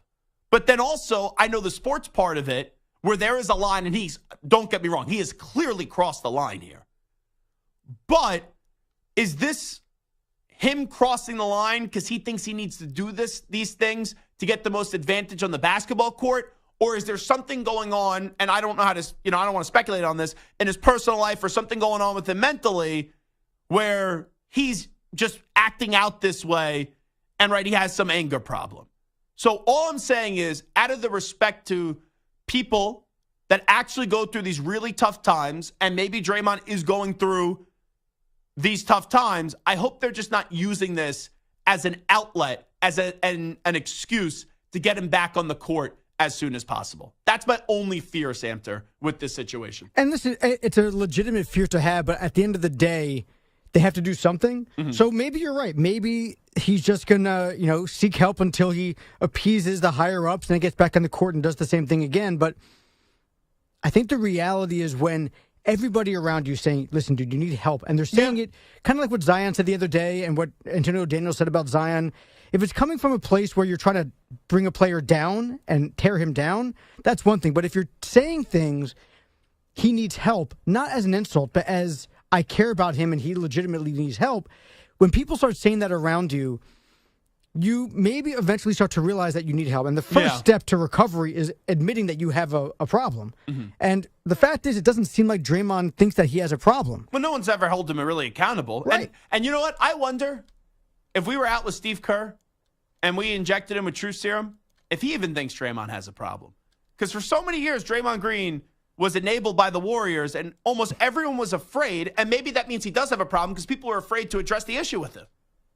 And now it's like, okay, they're finally admitting that something's wrong here with Draymond? Like, I don't know. It just doesn't add up to me because this was so obvious that this guy crosses a line. And just this past offseason, they thought it was essential to bring him back and give him a $100 million contract. And maybe that's part of it as we all know in sports, fair or not, you're judged off wins and losses, right? That's what you're judged off of. And they won together. They have a bond that is something that you can't break.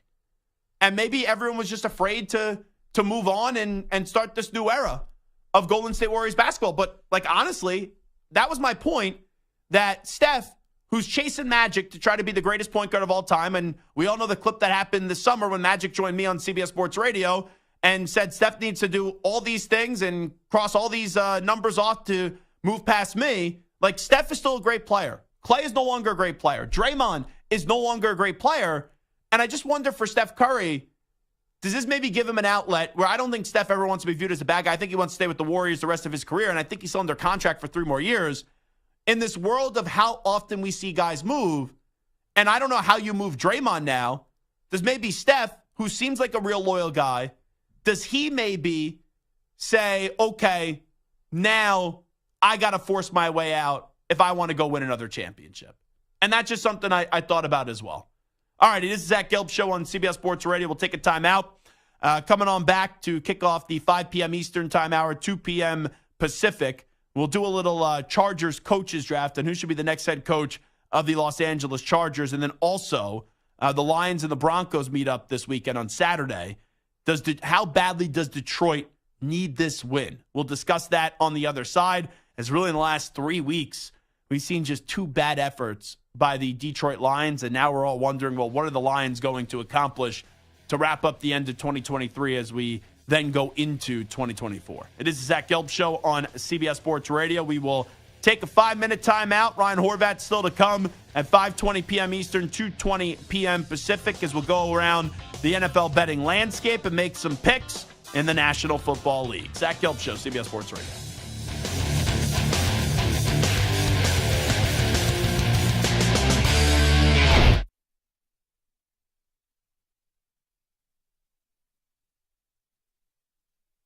You're in a 5-minute break.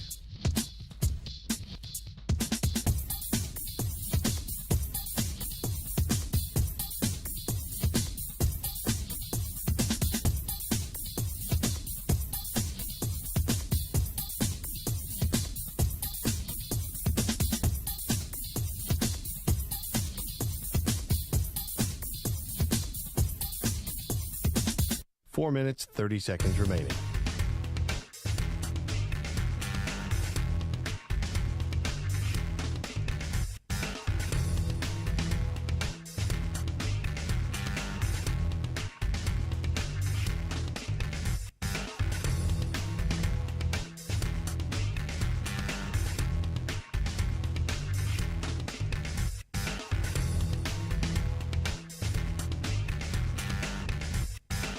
Four minutes remaining.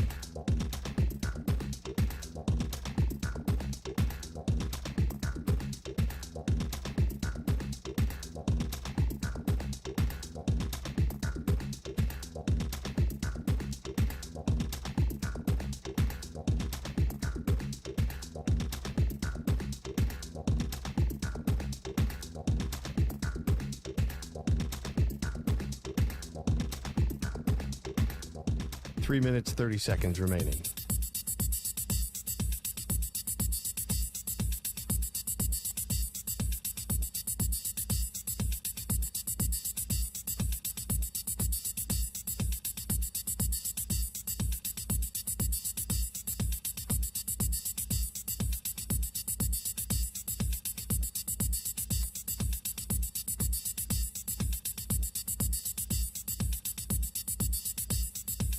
Three minutes remaining.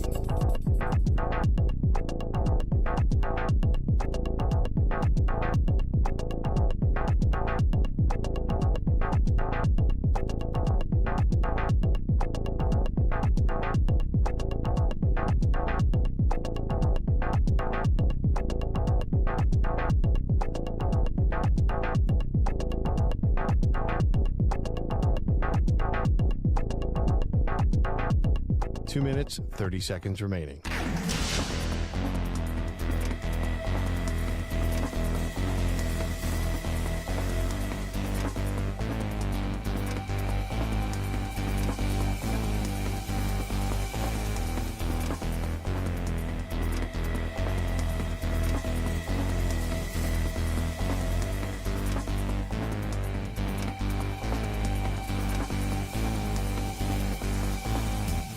Two minutes remaining.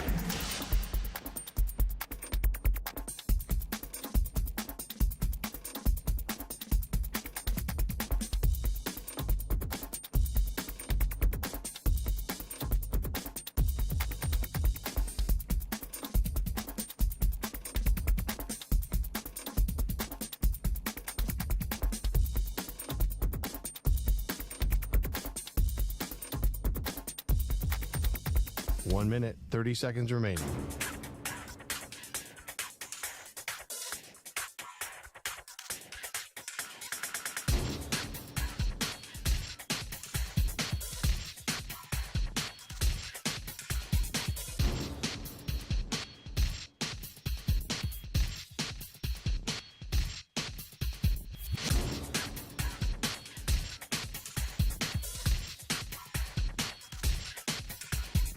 One minute remaining.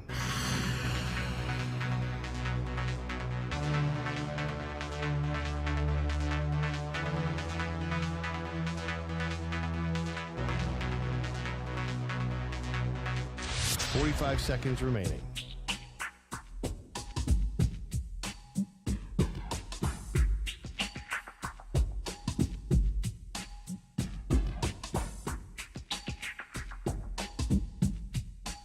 Seconds remaining.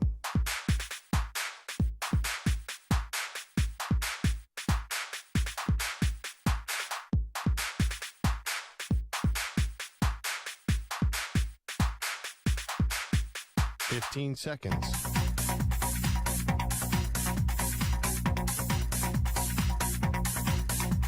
Break ends in 5 seconds.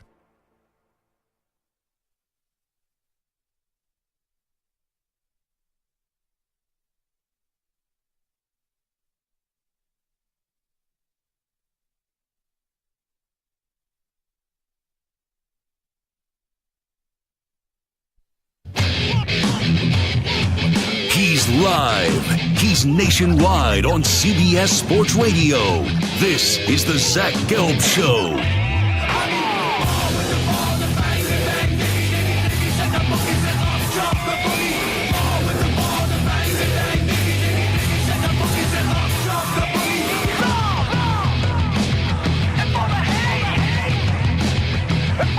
Here's your host, Zach Gelb. And away we go. Hour number 3 of our radio program. That's right. It is the Zach Gelb Show, coast to coast on CBS Sports Radio. Brandon Staley, yeah. Tom Telesco, you gone.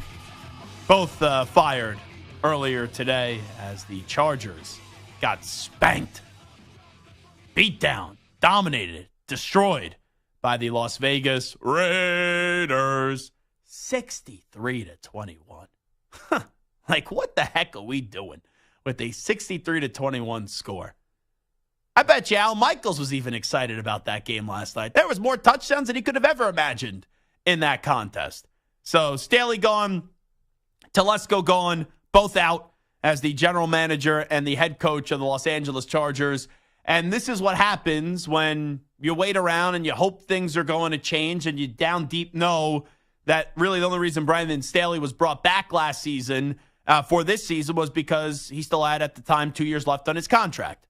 And they set a bar of just making the playoffs. The Chargers last year should have easily made the playoffs. They ended up being a wild card team.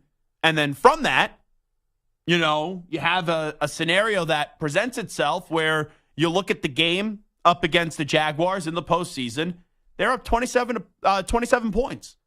And when you're up 27 points and you don't win a playoff game, I don't think you recover from that. Like Dan Quinn, by the way, who should be a coach again in the NFL?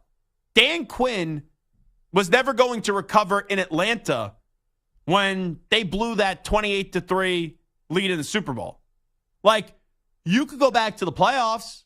You could still have somewhat of success, but you're never going to get back to that spot. You're never going to get back to that spot of where you were for Dan Quinn, and that was to get to another Super Bowl and right that wrong. Because when you blow a lead like that, a lot of times people point the finger in a different direction. Look at the Legion of Boom. They went to back-to-back Super Bowls. Pete Carroll had the ball at the 1-yard line, and Darrell Bevel and company, they elected to throw it, and Malcolm Butler picked it off. That was the demise of the Seahawks right there, where you knew they were never getting back to a Super Bowl after that. So whether it was Dan Quinn and the Falcons blowing 28-3 lead, you knew they weren't getting back to another Super Bowl. You knew the Seahawks weren't getting back to another Super Bowl after the Malcolm Butler situation happened. So then you take it a few notches lower than that with Brandon Staley. We probably all should have realized that this was going to be a disaster this year with the Chargers, but they had talent. They have a great young quarterback. They got studs in the offensive and defensive side of the ball. So we all looked at them and we were like, wow, that's a good-looking car, right? The Chargers on the outside are a great-looking car. They're a Ferrari. They're a Porsche. They're a Hummer, whatever you want. And then you go on the inside of the car and it's like, uh-oh, the seats are all messed up. There's no steering wheel. The blinker doesn't work. And, oh, yeah, by the way, there's no fluid for the windshield wipers. It's how effective of a car is that actually going to be? And there was a lack of belief in that Chargers organization this year. And it didn't only fail, but it bottomed out. And you look at the two examples I gave about Dan Quinn and Pete Carroll, right? Those guys never got back to a Super Bowl with that group. Look at the Chargers now. Brandon Staley's out, and they didn't get back to the playoffs this year. So, moving on into the future, there are still things to work with. This car is not totaled. You have some nice pieces. You just need to get some alterations. And you need to send it to a mechanic, and you need the car to get some serious fixing. So, not even a day removed from Brandon Staley getting let go, let's do a little draft here. We'll do 3 names each. I'll make 3 picks. Samter will make 3 picks, and Stu will make 3 picks. And we will just do a little early pool on who is going to be the next head coach of the Los Angeles Chargers. I will start. I will go with Bill Belichick right out of the gate. I will take the hoodie, Bill Belichick. All righty? Sorry, Stu. Yeah, your team got the victory, so we're going to put you third here. I'll let Samter go second here. I don't think it's likely, but I think it's the next best option, Jim Harbaugh. Okay. Jim Harbaugh. And the Harbaugh one is interesting because he's deserving of another head coaching opportunity in the NFL if he wants one. It feels like he wants one. Now, for all this year, we've been hearing about a contract extension with Michigan, and it feels as if every other week it's, oh, they're nearing towards a contract extension. And that deal is still not got done. Even 2 weeks ago, it was, they're nearing towards a contract extension. The only issue with the contract is, will they put a clause in there that precludes him from taking an NFL head coaching job in just this hiring cycle? So until I see and hear that Jim Harbaugh has actually signed that contract and has a new deal done with Michigan, I'm not going to believe that that deal is as close as what people are saying. All righty, Stu, what do you got here? All right. I don't know if this is a likely one either, but I'll throw this one out there. Maybe it's time for a change in Pittsburgh. Maybe they part ways with Mike Tomlin. Mike Tomlin as the new coach of the Chargers. A little trade action, just like yes, Belichick. Just like Belichick would be, yes. That would actually be fascinating. That would be. Now, I don't think the Steelers are going to go from Noel to Coward to Tomlin. They don't make a lot of moves. I don't think the Steelers are going to trade Mike Tomlin, but there is some merit to it. As good of a coach as Mike Tomlin is, haven't made the playoffs since 2016, or they've made the playoffs, they haven't won a playoff game since 2016. That's a long time, especially in Pittsburgh, where you know what the standard is. Standard's not just to win a playoff game. So win multiple playoff games and have that shiny Lombardi trophy. And you're right. Not up until that loss to the Patriots, everyone throws out, Belichick getting traded. This last week, you've heard some rumors. Maybe Josh Harris calls the Steelers. Maybe David Tepper calls the Steelers, and he used to be a minority owner of the Steelers. Maybe the Chargers go into that mix as well. All righty. The next name that I go again, yeah, right? It's a wrap. is that how this works? I mean, if you get the first pick, you don't get the fourth pick also. All right. I mean, then Stu gets screwed. He gets the third pick and the sixth pick. I mean, that's ridiculous. I did say yesterday that this is checks and balances, so I can't be a fraud here and then say today it's a dictatorship. Like I could if I wanted to, but I won't be a jerk. It's a Friday. It's, you're good certainly feelings welcome on to, Fridays. No, I'm not. And then we'll look at your draft and we'll say that there's an asterisk next to it. Yeah. Tainted. Nah, you know what? Let's go fair results. Okay, Stu. Go ahead. All right, I'll go with Ben Johnson, probably the hottest coordinator name. It definitely feels like he is going to get a head coaching job. It's just a matter of what. And if Harbaugh doesn't come through, Belichick doesn't come through, he's probably a likely scenario for him to be the Chargers coach. Samter, go ahead. Next pick. So I've been kind of seesawing back here. Now, the next two best odds after Bill Belichick are Frank Smith, the OC of the Dolphins, and Kellen Moore. Let me just give a disclaimer. Go ahead.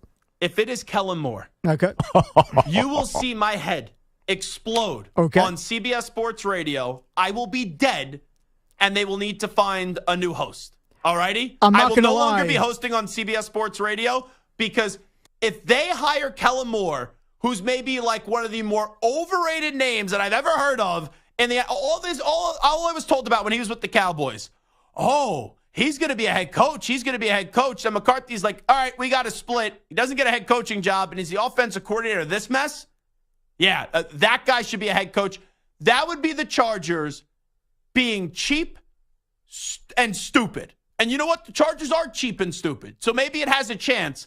But you're right. The fact that he's tied for the second highest odds right now, and it's Belichick 3-1, and then it's Frank Smith and Kellen Moore at 4-1, is an absolute disgrace. In October, I said, get rid of Dumb and Dumber. That was Brandon Staley and Kellen freaking Moore. You then get rid of Staley and hire Kellen Moore as your head coach? I'll lose it. Like, I'm not going to say I would quit because I'm very young and I need the money and I have a good career, but I would want to quit. Is the way that I would say. Yeah, there's no chance. He's not even being named the interim coach. Like, if they were serious about hiring him, they would make him the interim coach. I wonder if he didn't want it. Like, when usually it's like is the interim head coach?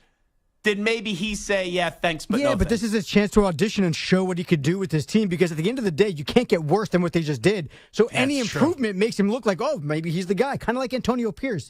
Maybe he's not going to get a look for a certain couple teams, but because he's actually making the Raiders look pretty good compared to McDaniels, now his name is like shot to the top of the list. So it's an opportunity that he's going to lose out. Now, I wasn't going to pick Kellen Moore. Before you give me the names, their final three games are Buffalo, Denver, and Kansas City. Loss. Yeah, that's not easy to try to make a good name for yourself as an interim head coach. But go ahead. So I wasn't going to choose either of them. I thought about maybe going with Kellen Moore just to see your head explode and then take over the Stu and Samter show over here. I would have died. But I'm going to go with a guy who's coming in at 10-1 odds, Mr. Eric Bieniemy, who deserves a head coaching position. Finally, Eric Bieniemy is my pick in the second round. All righty. The next name that I'm going to go to, I mentioned him, and it's ironic that I used him as an example of someone that choked, and then eventually you knew that it was over with and done with in Atlanta. But Dan Quinn is an awesome, defensive-minded coach. And if you get the right offensive coordinator, right, and we've seen Dan Quinn be able to do that, where he's a defensive-minded coach, and then with the people that he hired on the offense side of the ball, you got Matt Ryan playing at MVP level, there is a system where delegation could actually work there. Dan Quinn's going to be he should be an active name this offseason. I'm going to say Dan Quinn would be the next pick by yours truly. Now I get another choice here, another go-around. So Bill Belichick and Dan Quinn off the board from yours truly. Samter goes with Jim Harbaugh and Eric Bieniemy. And Stu goes with Mike Tomlin and Ben Johnson. You know what? I'm going to go back to the well of defensive coordinators here. Sweet Lou. Not even listed on the odds. This guy continues to get disrespected. Lou Anarumo, the defensive coordinator of the Cincinnati Bengals. Samter? That's a name you've been throwing out for weeks and weeks and weeks for every coaching position that he deserves a job, so it makes sense. I have a playbook. Is bad. If you haven't realized, in my Mike McCarthy diner menu binder, I have a playbook. Where's Belichick going? Where's Jim Harbaugh going? And who am I going to throw Lou Anarumo on? There you go. And awesome. no, none of those three guys pay me for my services. And eventually you'll get one of them right. You know, a broken clock works twice a day. Yeah, I'm really hoping. Like, if I had to make to make me look like really good, and I know we're not judging this business based off right predictions, because if we were, no one would have a job. But if somehow Jim Harbaugh winds up with the Bills and then Bill Belichick winds up with the Chargers, I will take a victory lap on that. Because I had Harbaugh after week 1 to the Bills, and then Belichick, in the middle of October going to the Chargers. So who's your next pick here? I'm going way off the board. No one is talking about this name, but every now and again, it's nice to bring in a franchise legend to become your coach. There's a guy who's coaching the St. Michael Catholic High School in Alabama. Former quarterback, legend, Mr. Phillip Rivers. Forget about coming out of retirement to QB some team in the stretch run. Phillip Rivers is the next head coach of the Los Angeles Chargers. And he'd be the first head coach to have 25 kids at the introductory press conference, too. If Jeff Saturday can coach the Colts, then Phillip Rivers can coach the Chargers. All righty. Stu, final pick. All right, let's go back to the college game. There's always a random college coach that we don't expect to make the jump. Are you going Ryan Day here? I'm not going Ryan Day. Oh, okay. It's not Nick Saban. It's not Kirby Smart. I'm going to go sticking in L.A. He's losing Caleb Williams to the NFL. Lincoln Riley as the next head coach of the Chargers. Lincoln Riley, a guy that can't win the big game. At least he gets to the big game. It honestly makes sense, though. Right, it's kind of like what Pete Carroll did when he knew he had, his team was leaving, but he and just got to USC. He had the allegations coming down. He's like, let me jump ship. Lincoln Riley, there's guys coming in. He can stay in L.A. He's got that history there. He knows the area. Justin Herbert's a Pac-12 guy, so but he knows does he really have the he's been there for 2 years. Just saying. I actually, of all the picks, that one makes the most sense to me.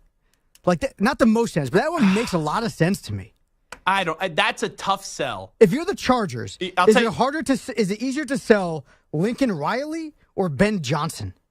Ben Johnson, easily. Ben Johnson's right now is the hottest name to your fan in base, the market. To your fan base, who all hardcore football fans? But what I'm saying is hardcore football fans know Ben Johnson. But if you're not a hardcore football fan, you don't know the offensive coordinator for the Detroit Lions. Yeah, but that doesn't mean that it would be the better hire. I understand. I'm just saying from a sales standpoint, Lincoln Riley is a big splash name with a quarterback who played in the same conference that he now coaches in. I don't know. I think it's an interesting thing. He's an L.A. guy, he's in L.A. now. I think it's interesting. Yeah. Interesting, sure. Now, I've been on the train for a while that Lincoln Riley is a tad overrated. Tad? Even at Oklahoma, when he was at Oklahoma, he'd always get to the big game with all these Heisman Trophy winners and then would not ever win the big game. So it's one thing, right, to at least get to the big game. But then at USC this year, it's all right. So Williams gets hurt last year in the Pac-12 championship. They lose to Utah again. But this year, it's not like USC just missed out or USC got to the Pac-12 championship game and then threw up on themselves. They had 5 losses this year. They bottomed out quickly. That would be a tough sell. It would be, especially with how few coaches go from college to the pros and end up having success. That would not be a gamble that I would want to take there. All righty, Zach Gelb Show, CBS Sports Radio. So here was the draft. I go Bill Belichick, Dan Quinn, Lou Anarumo. Samter goes Jim Harbaugh, Eric Bieniemy, and then Phillip Rivers. I like that one, Phillip Rivers. And then Sweet Stu takes Mike Tomlin, Ben Johnson, and then Lincoln Riley. We'll take a break. I want to ask Ryan Horvat when he comes on back where his confidence is in the betting world with the Detroit Lions this weekend. Denver is going to Detroit, 8:15 tomorrow. You got 3 Saturday games tomorrow. Minnesota at Cincinnati, Pittsburgh at Indianapolis, which is somehow, some way a good game now, and then Denver at Detroit. All 3 of those games, they got playoff implications on the line. And how about those quarterback matchups, baby? Nick Mullins against Jake Browning. Trubisky going up against Gardner Minshew. And then you have the Denver Broncos going up against the Detroit Lions. Russell Wilson and Jared Goff. All righty, here we go. Ryan Horvat will join us next. You're in a 5-minute break.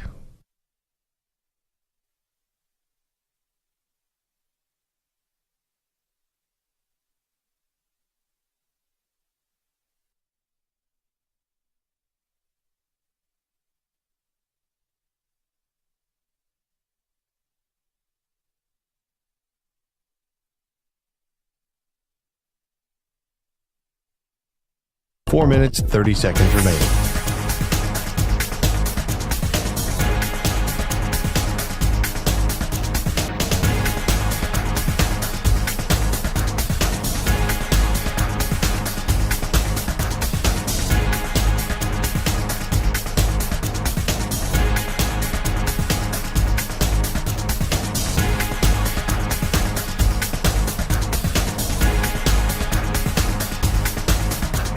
Four minutes remaining.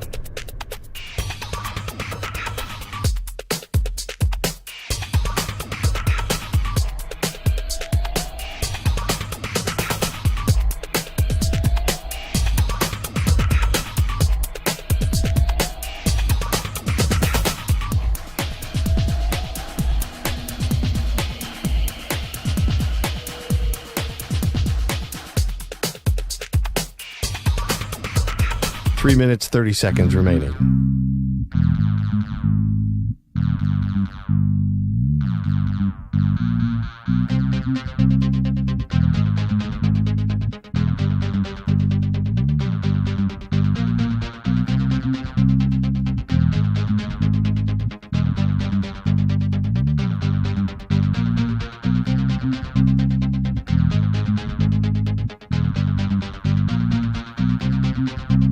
Three minutes remaining.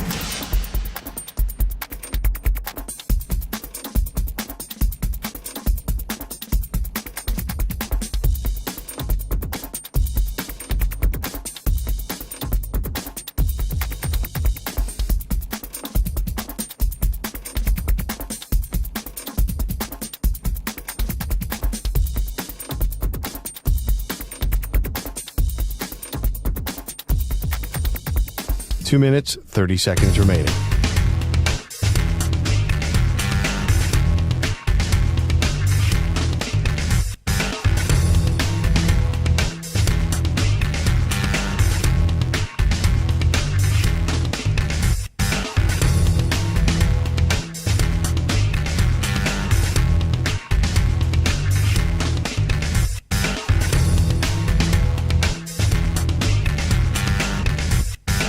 Two minutes remaining.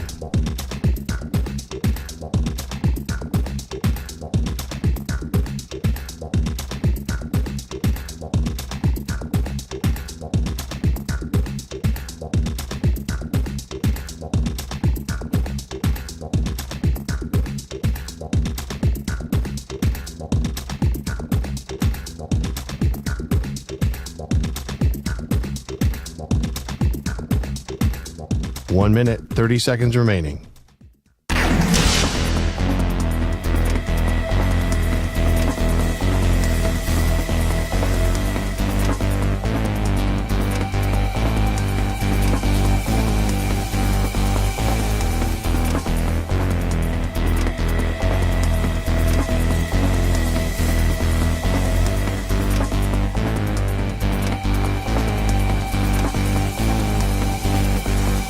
1 minute remaining.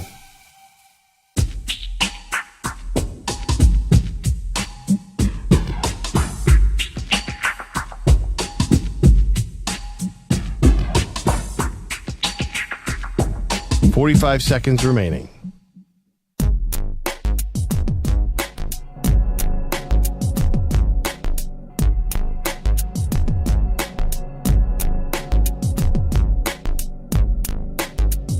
.30 seconds remaining.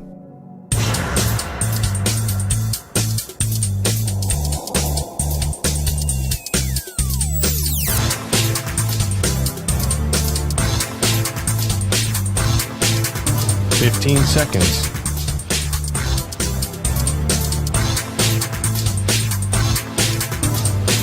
Break ends in 5 seconds.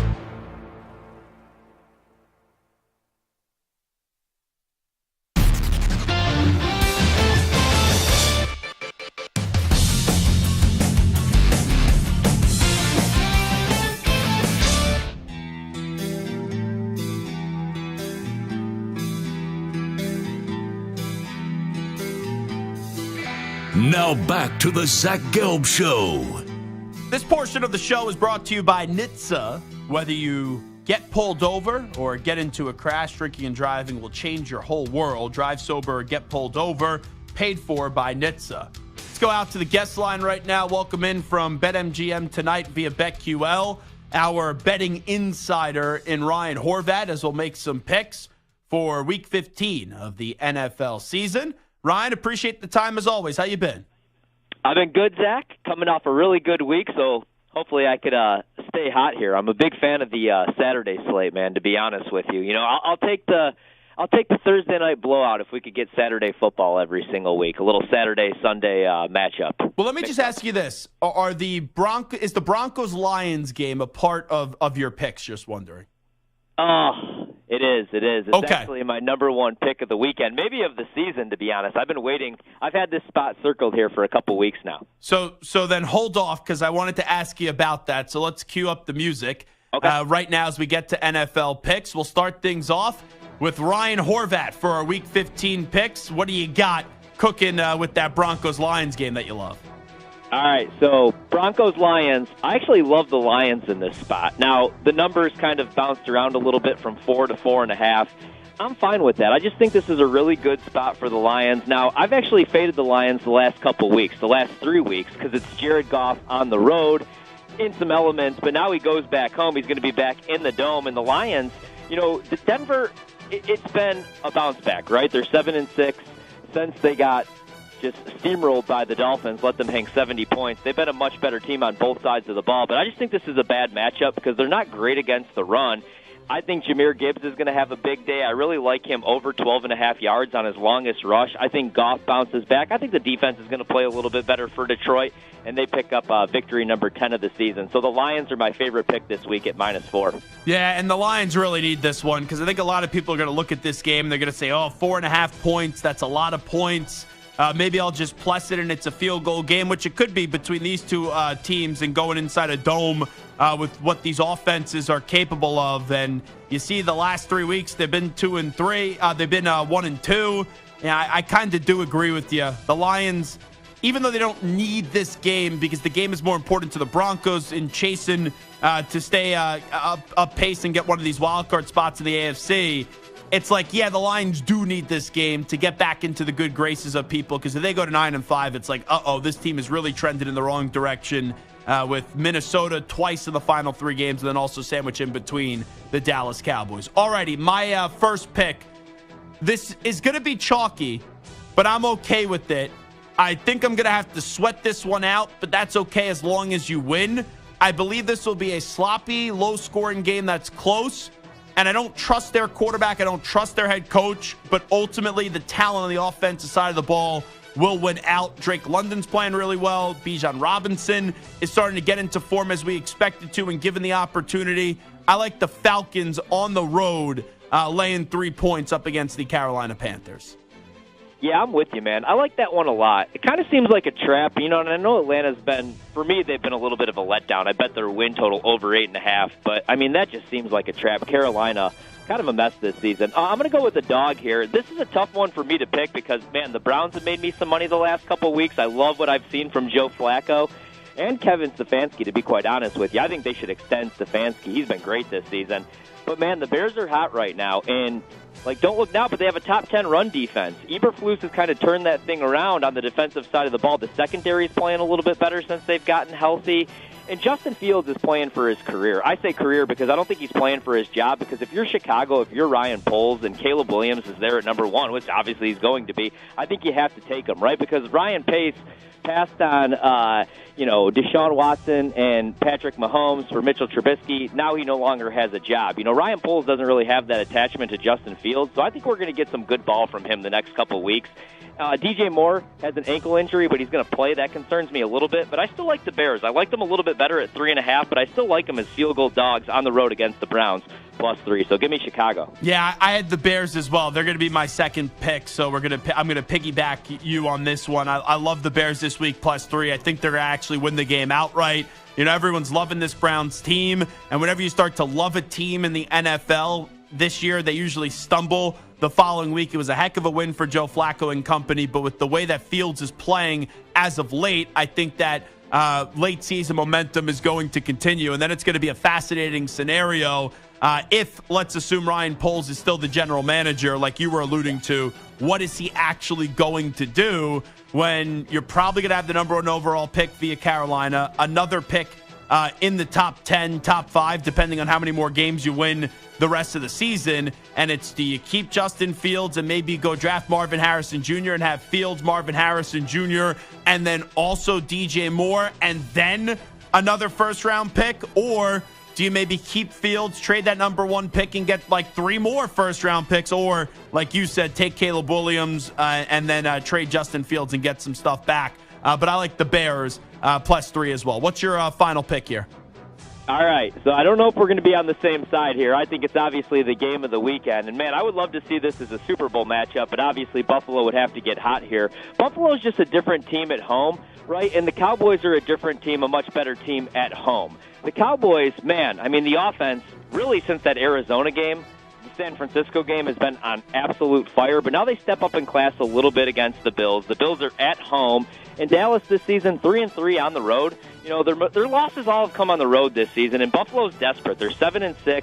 I really like what I saw in the first quarter against the Chiefs, right? Like the offense, they scored on their first 2 drives. Then it kind of hit a lull, but they're averaging 32 points per game since Ken Dorsey's been fired. I like the Bills in this spot. I think they're going to go on a little bit of a run here. So give me Buffalo on the money line or -2, anything under a field goal against Dallas. That was my number 1 point earlier in the week. I said you want to look at a future in how this AFC has not really been top-heavy this year. Like the Ravens are the one great team in the AFC, and people even still question them. And then you look at Kansas City, they're struggling too. This could be the year, and you know this as a Packers fan in the NFC, when the Packers won the Super Bowl, they were a 6 seed and got hot at the right time. Maybe a team that's been down in the dumps elevates themselves in December and they get hot. I took a future earlier this week on the Bills at +1,000 to get to the Super Bowl out of the AFC. So I love that pick of the Bills laying 2.5 and all the reasons you just said. Cowboys are that sexy team. Cowboys right now are the pick. They're 3-3 on the road this year, and the Bills are 5-2 at home. You get Dak out of the dome. Not that he's not capable of winning a game, but with a roof, I should say. And now you go to a little chilly weather in Buffalo. I like the Bills to just outlast the Cowboys this week, led by their quarterback in Josh Allen. My final pick, I'm going with the Eagles. I'm taking the Eagles laying 3 points. The criticism is deserved the last 2 weeks when you get blown out by the 49ers, and then you follow it up and just get absolutely dominated and demolished by the Dallas Cowboys. But I think you have a similar game to what we saw a few weeks ago between the Seahawks and the Cowboys, where it's close, it's high scoring, but ultimately the better offense does win out. I like the Eagles on the road, going to Seattle, the 12th man, in a high-scoring affair where Jalen Hurts is going to outduel, assuming he plays, Geno Smith. But I like the Eagles this week, laying 3 points. They'll find a way to get back into the win column. So I have the Falcons laying 3, the Bears +3, and the Eagles laying 3 points. And Ryan Horvat has the Lions laying 4.5, the Bears +3, and then the Bills -2.5 points. Ryan Horvat, host of BetMGM tonight via BetQL. We appreciate it. Oh, real quickly, Horvat, as I have you here, as it's only December 15th right now, and we inch closer and closer to the first day of January with the college football playoff. Right now, and you could change this when we ask you about it in a few weeks, Michigan is a point favorite against Alabama, and Texas is a 4-point favorite against Washington. What would be your 2 picks right now for the college football playoff semifinals? All right, really quick, some early Christmas presents, because you also brought something up that I have to hit on. So I like Michigan against Bama, but I do have the Bama 14-1 future that we talked about before the LSU game, so that's kind of like a hedge. And I actually like Washington, man. I'm done fading Washington. Michael Penix is the real deal. They have 3 NFL wide receivers, and they proved against Oregon. They're a little bit tougher in the trenches than we thought.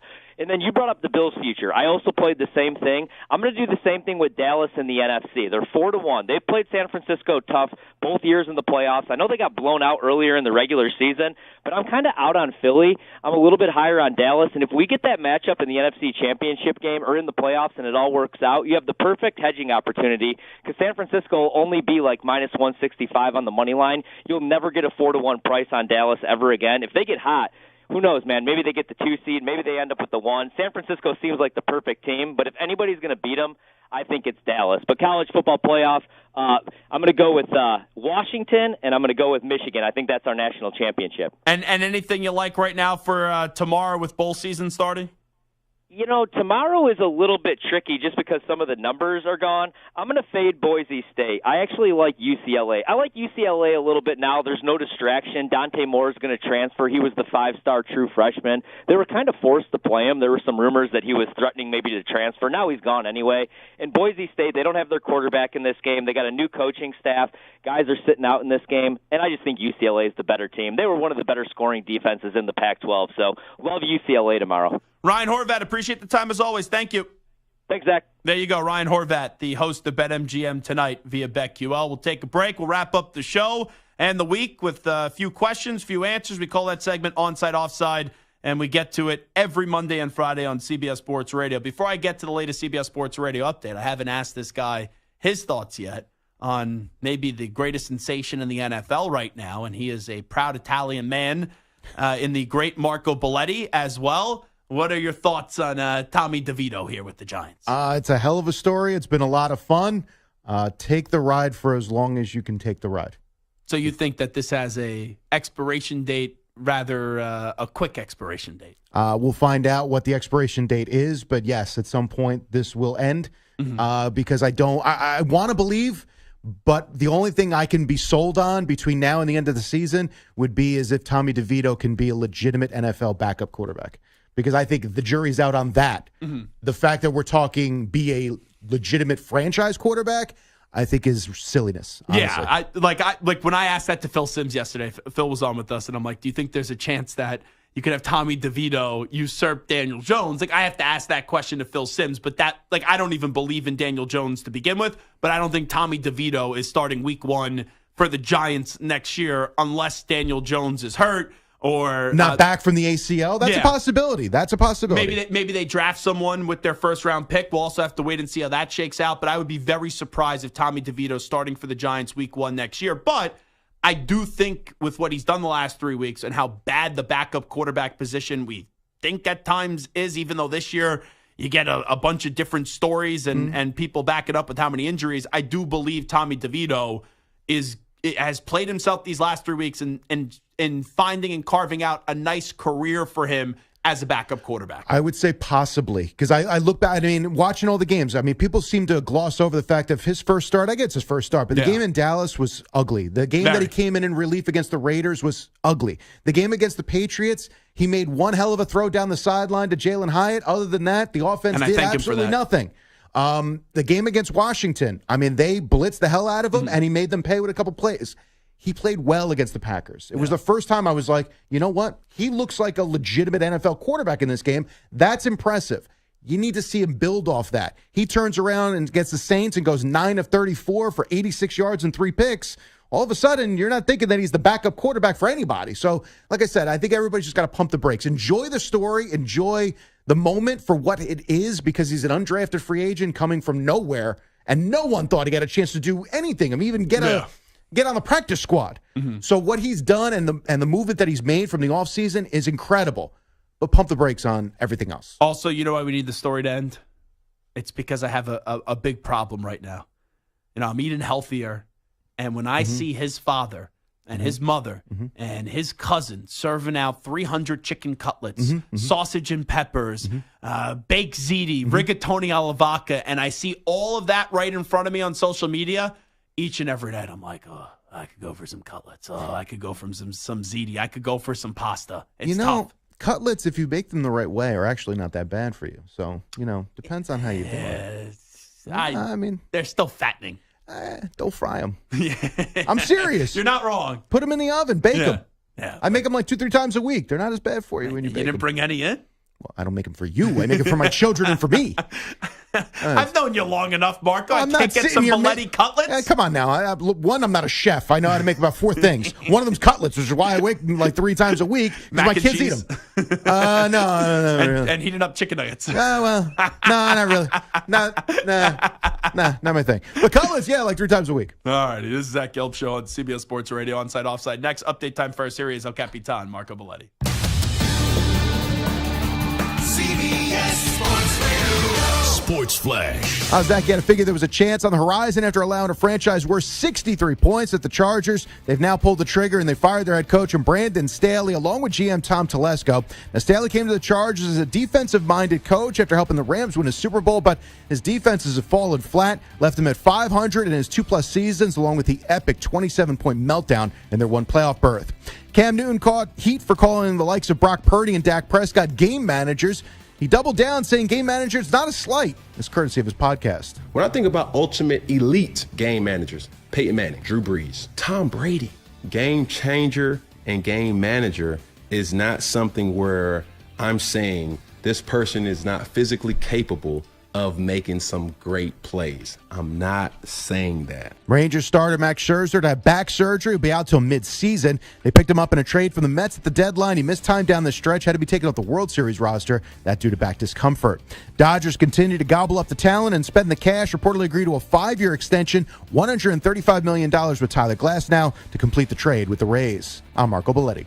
CBS Sports Radio is turning up the heat this December. From the NFL playoff push, bowl games, and coast-to-coast action from the NBA hardcourt to the college game, we've got you covered. CBS Sports Radio.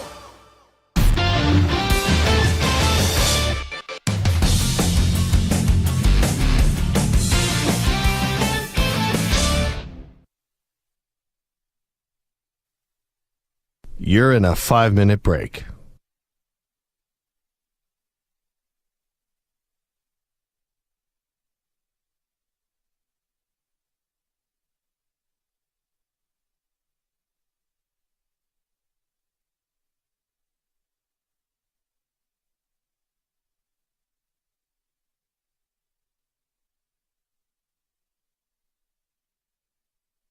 Four minutes, 30 seconds remaining.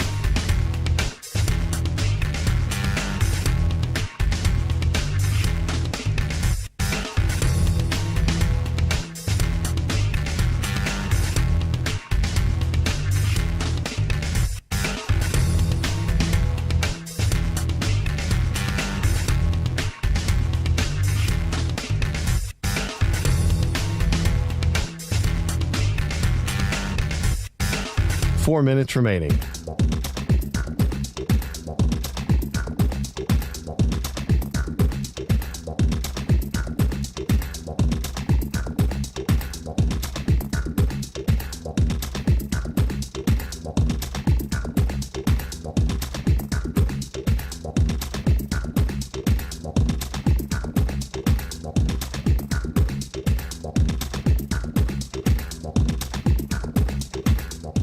Three minutes, 30 seconds remaining.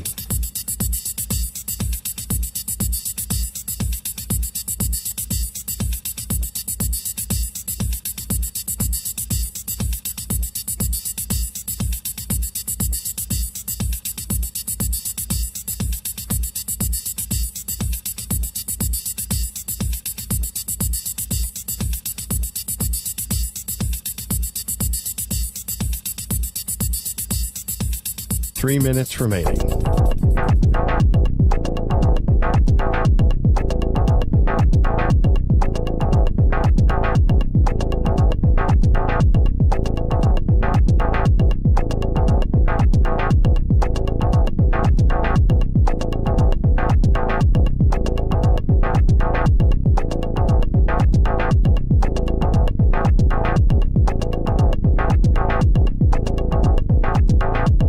Two minutes, 30 seconds remaining.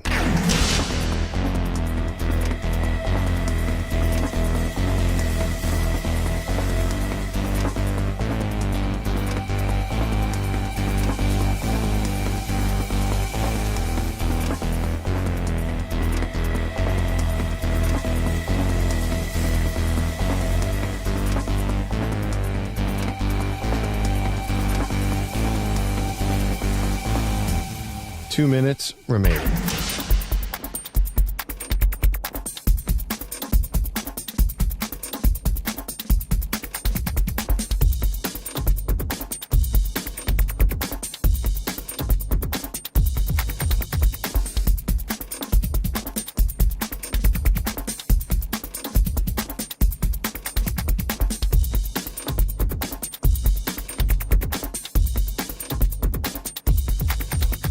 One minute, 30 seconds remaining.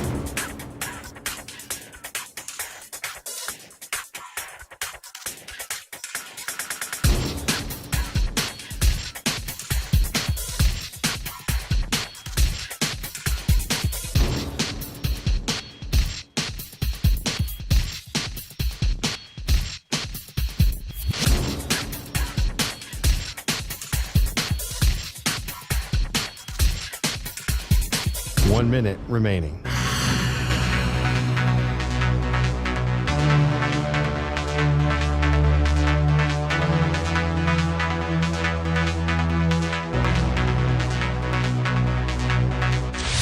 Five seconds remaining.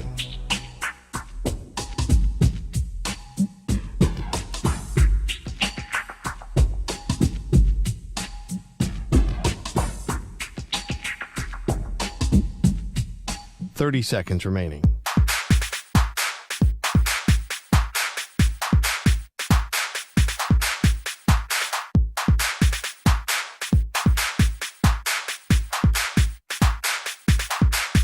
Fifteen seconds.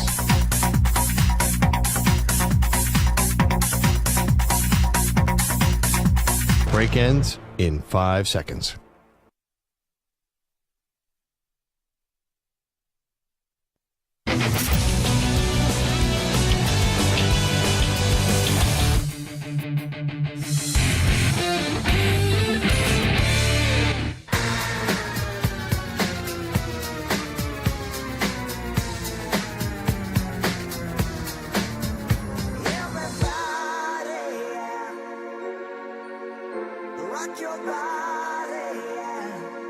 Hey, this is Howie. And this is Nick from the Backstreet Boys. And you're listening to the Zach Gelb Show on CBS Sports Radio. And guess what?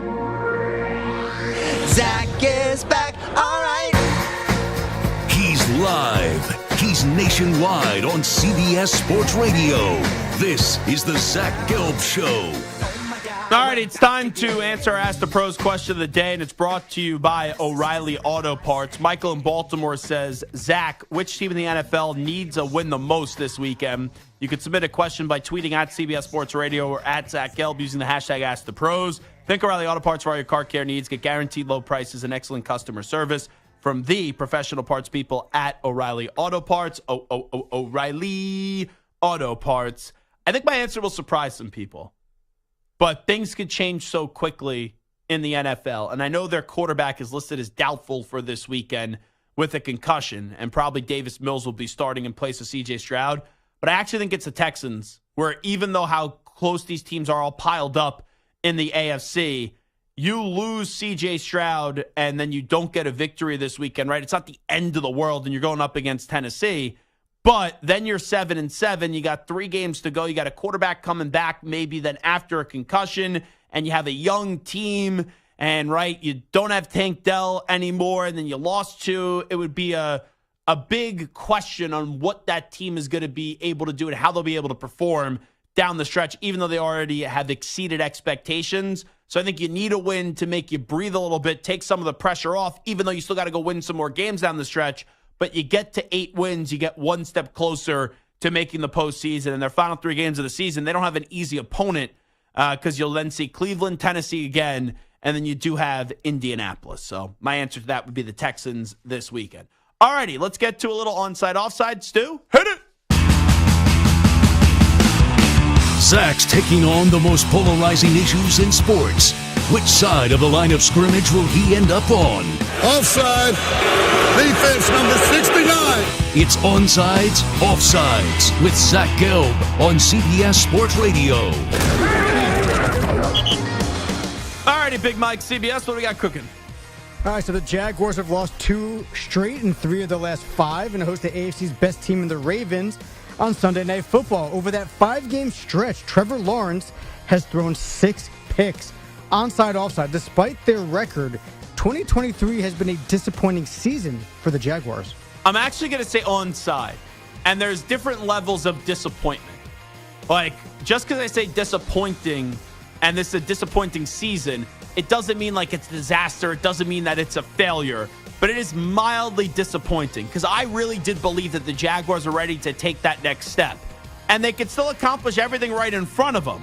But now they lost back-to-back weeks. I know Trevor Lawrence got hurt, and then last week he clearly wasn't 100% playing with the high ankle sprain. But in that game up against Kansas City, in Jacksonville, they only scored 9 points. Then against San Francisco, they only scored 3 points. This was a team last year that got to the divisional round and lost to Kansas City. And you thought, okay, maybe they get to a conference title game this year. Maybe they can get hot with Doug Peterson and Trevor Lawrence and be a Super Bowl contending team. I just don't trust this team this year in a big game. And that's why so far with those 2 big games against Kansas City and then also up against San Francisco, the offense was so bad where I go, it is mildly disappointing because I thought they were ready to take that next step. And so far, I don't think they're going to get past that divisional round. So I would say onsides on that one. It's a good question. Now, mediocrity is the word in the NFL this year. There are 6 teams that are 6-7 in the NFC, the most since the merger in 1970, and 6 7-6 teams in the AFC, also the most since the merger in 70. So onside, offside, parity like this in the NFL is actually a bad thing. It is sloppy football this year, but I think that is more so of a product of 2 things. Number one, the injuries, which you can't do anything about that. But also the lack of competitiveness and intensity in training camp, where it's now pretty much like a game of patty cake in the offseason training program, and there's like no more 2-a-days, things like that. And we usually say, in just September, that's an extension of the preseason, but this is carried over for a while now, and there's a ton of sloppy football. But the reason why I'll go offside here when you say parity like this in the NFL is a bad thing, because I don't think this will continue in terms of this many quarterbacks getting hurt, and then it's like, we got a lot of backup quarterbacks playing and teams are being solid. But right now, as we head into Week 15 and we're 1 game into Week 15, we truly don't know who's going to go to the Super Bowl. And I think as a fan that doesn't have a dog in the fight, that makes it fun as a viewer that tunes in each and every week. So you say parity like this in the NFL is a bad thing, I would go offside. Offside. Now, speaking of 7-6 teams, 5 of them play tomorrow on a Saturday, which is great. Bengals host the Vikings, both 7-6. Steelers travel to Indy to face the Colts, both 7-6. And then, of course, the 7-6 Broncos take on the Lions. So onside, offside, of those 5 7-6 teams playing tomorrow, the Bengals are the most dangerous this year. So the Bengals, the Vikings, the Steelers, the Colts, and the Broncos are the 5. Ooh. Yeah, I'm actually going to say onsides to this. And the Vikings, I don't trust their offense. The Steelers, I don't trust their offense. Indianapolis, they've been a good story with Gardner Minshew and Shane Steichen. I think the debate is really the Bengals or the Broncos. I trust the skill position players more with the Bengals. Both teams have good defenses. Yes, quarterback-wise, no doubt about it, the Broncos do have the advantage. Coaching-wise, the Broncos do have the advantage. But I just think the Bengals are playing with no pressure right now. With once Joe Burrow goes down, everyone's like, their season's over. And that's not a wrong thought to have, but there's a lot of experience of guys that have gone on deep playoff runs the last 2 years. And Jake Browning is doing a heck of a job. So I'll actually go with the Bengals being the most dangerous out of those 5 teams that we just mentioned on sides?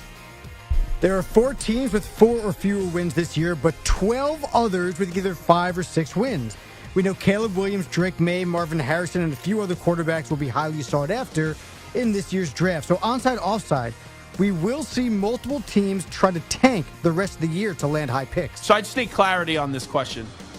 In terms of tanking, like, where do I start with multiple teams? Like, where's their record right now? What I'm asking. The teams that are in the running for those top 5-10 picks. So I guess any team that so like the has... Pats? No, definitely those first 4 teams, right? I mean, we're going to see the Pats, the Panthers, the Commanders.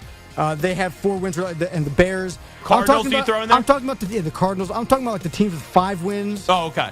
Maybe even some of the teams with 6 wins that have no hope, but definitely the teams with 5 wins are in there. Because I was going to say, if you're outside the Panthers, because they don't have their number 1 overall pick, but if you're a team like the Patriots, you should be tanking. I don't think the Cardinals will be because they have Kyler Murray back, like the Commanders should be tanking.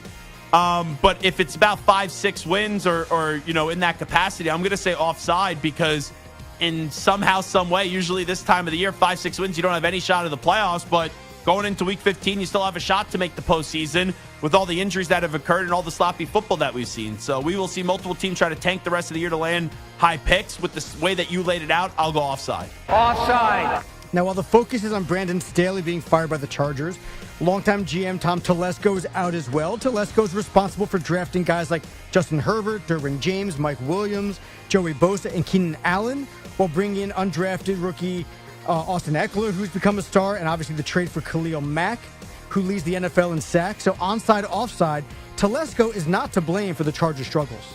So that's easy to say, no, he isn't, because he gave them enough talent. But he's also responsible for hiring the head coach in Brandon Staley. Now, maybe he didn't get to pick the guy that he actually wanted because of some of the financial restrictions by the Spanos family, but still, he did pick Brandon Staley to be the head coach. So when you say Telesco's not to blame for the Chargers' struggles, I can't go there. I will go offside because ultimately he did pick the coach. Offside. Now, last one, despite back-to-back seasons with drama around star players like Ben Simmons and James Harden, the Sixers have given GM Daryl Morey an extension through 2028. Onside, offside, Daryl Morey is a vastly overrated general manager. Oh, you're speaking my love language. Onsides. I think that ever since Daryl Morey celebrated losing to the Warriors when he was the GM of the Rockets and tried to justify him losing and how they beat the Warriors more in series, even though they don't win the series, just how many games in the series than any other team in the NBA, I was out on Daryl Morey. And I get it, right? He's well-respected. He's an analytically driven guy. But this dude, I just don't trust him to build a championship winner. That's the problem. All righty, this is Zach Gelb Show on CBS Sports Radio. So onsides, Daryl Morey is a vastly overrated GM. Fun show today. Big thanks to each and every one of you for listening and participating with the show. Also like to thank Joe Thomas for joining us, Lorenzo, Neal, Ryan Horvat as well. Big thanks to Stu. Big thanks to Mike. I'll be on Eye on Football Sunday starting at noon Eastern, 9 a.m. Pacific for 8 hours. Take you around the NFL and the entire league. And then we'll be back on Monday at 3 p.m. Eastern, noon Pacific. Have a great weekend, everybody. We out. Bye-bye. Peace.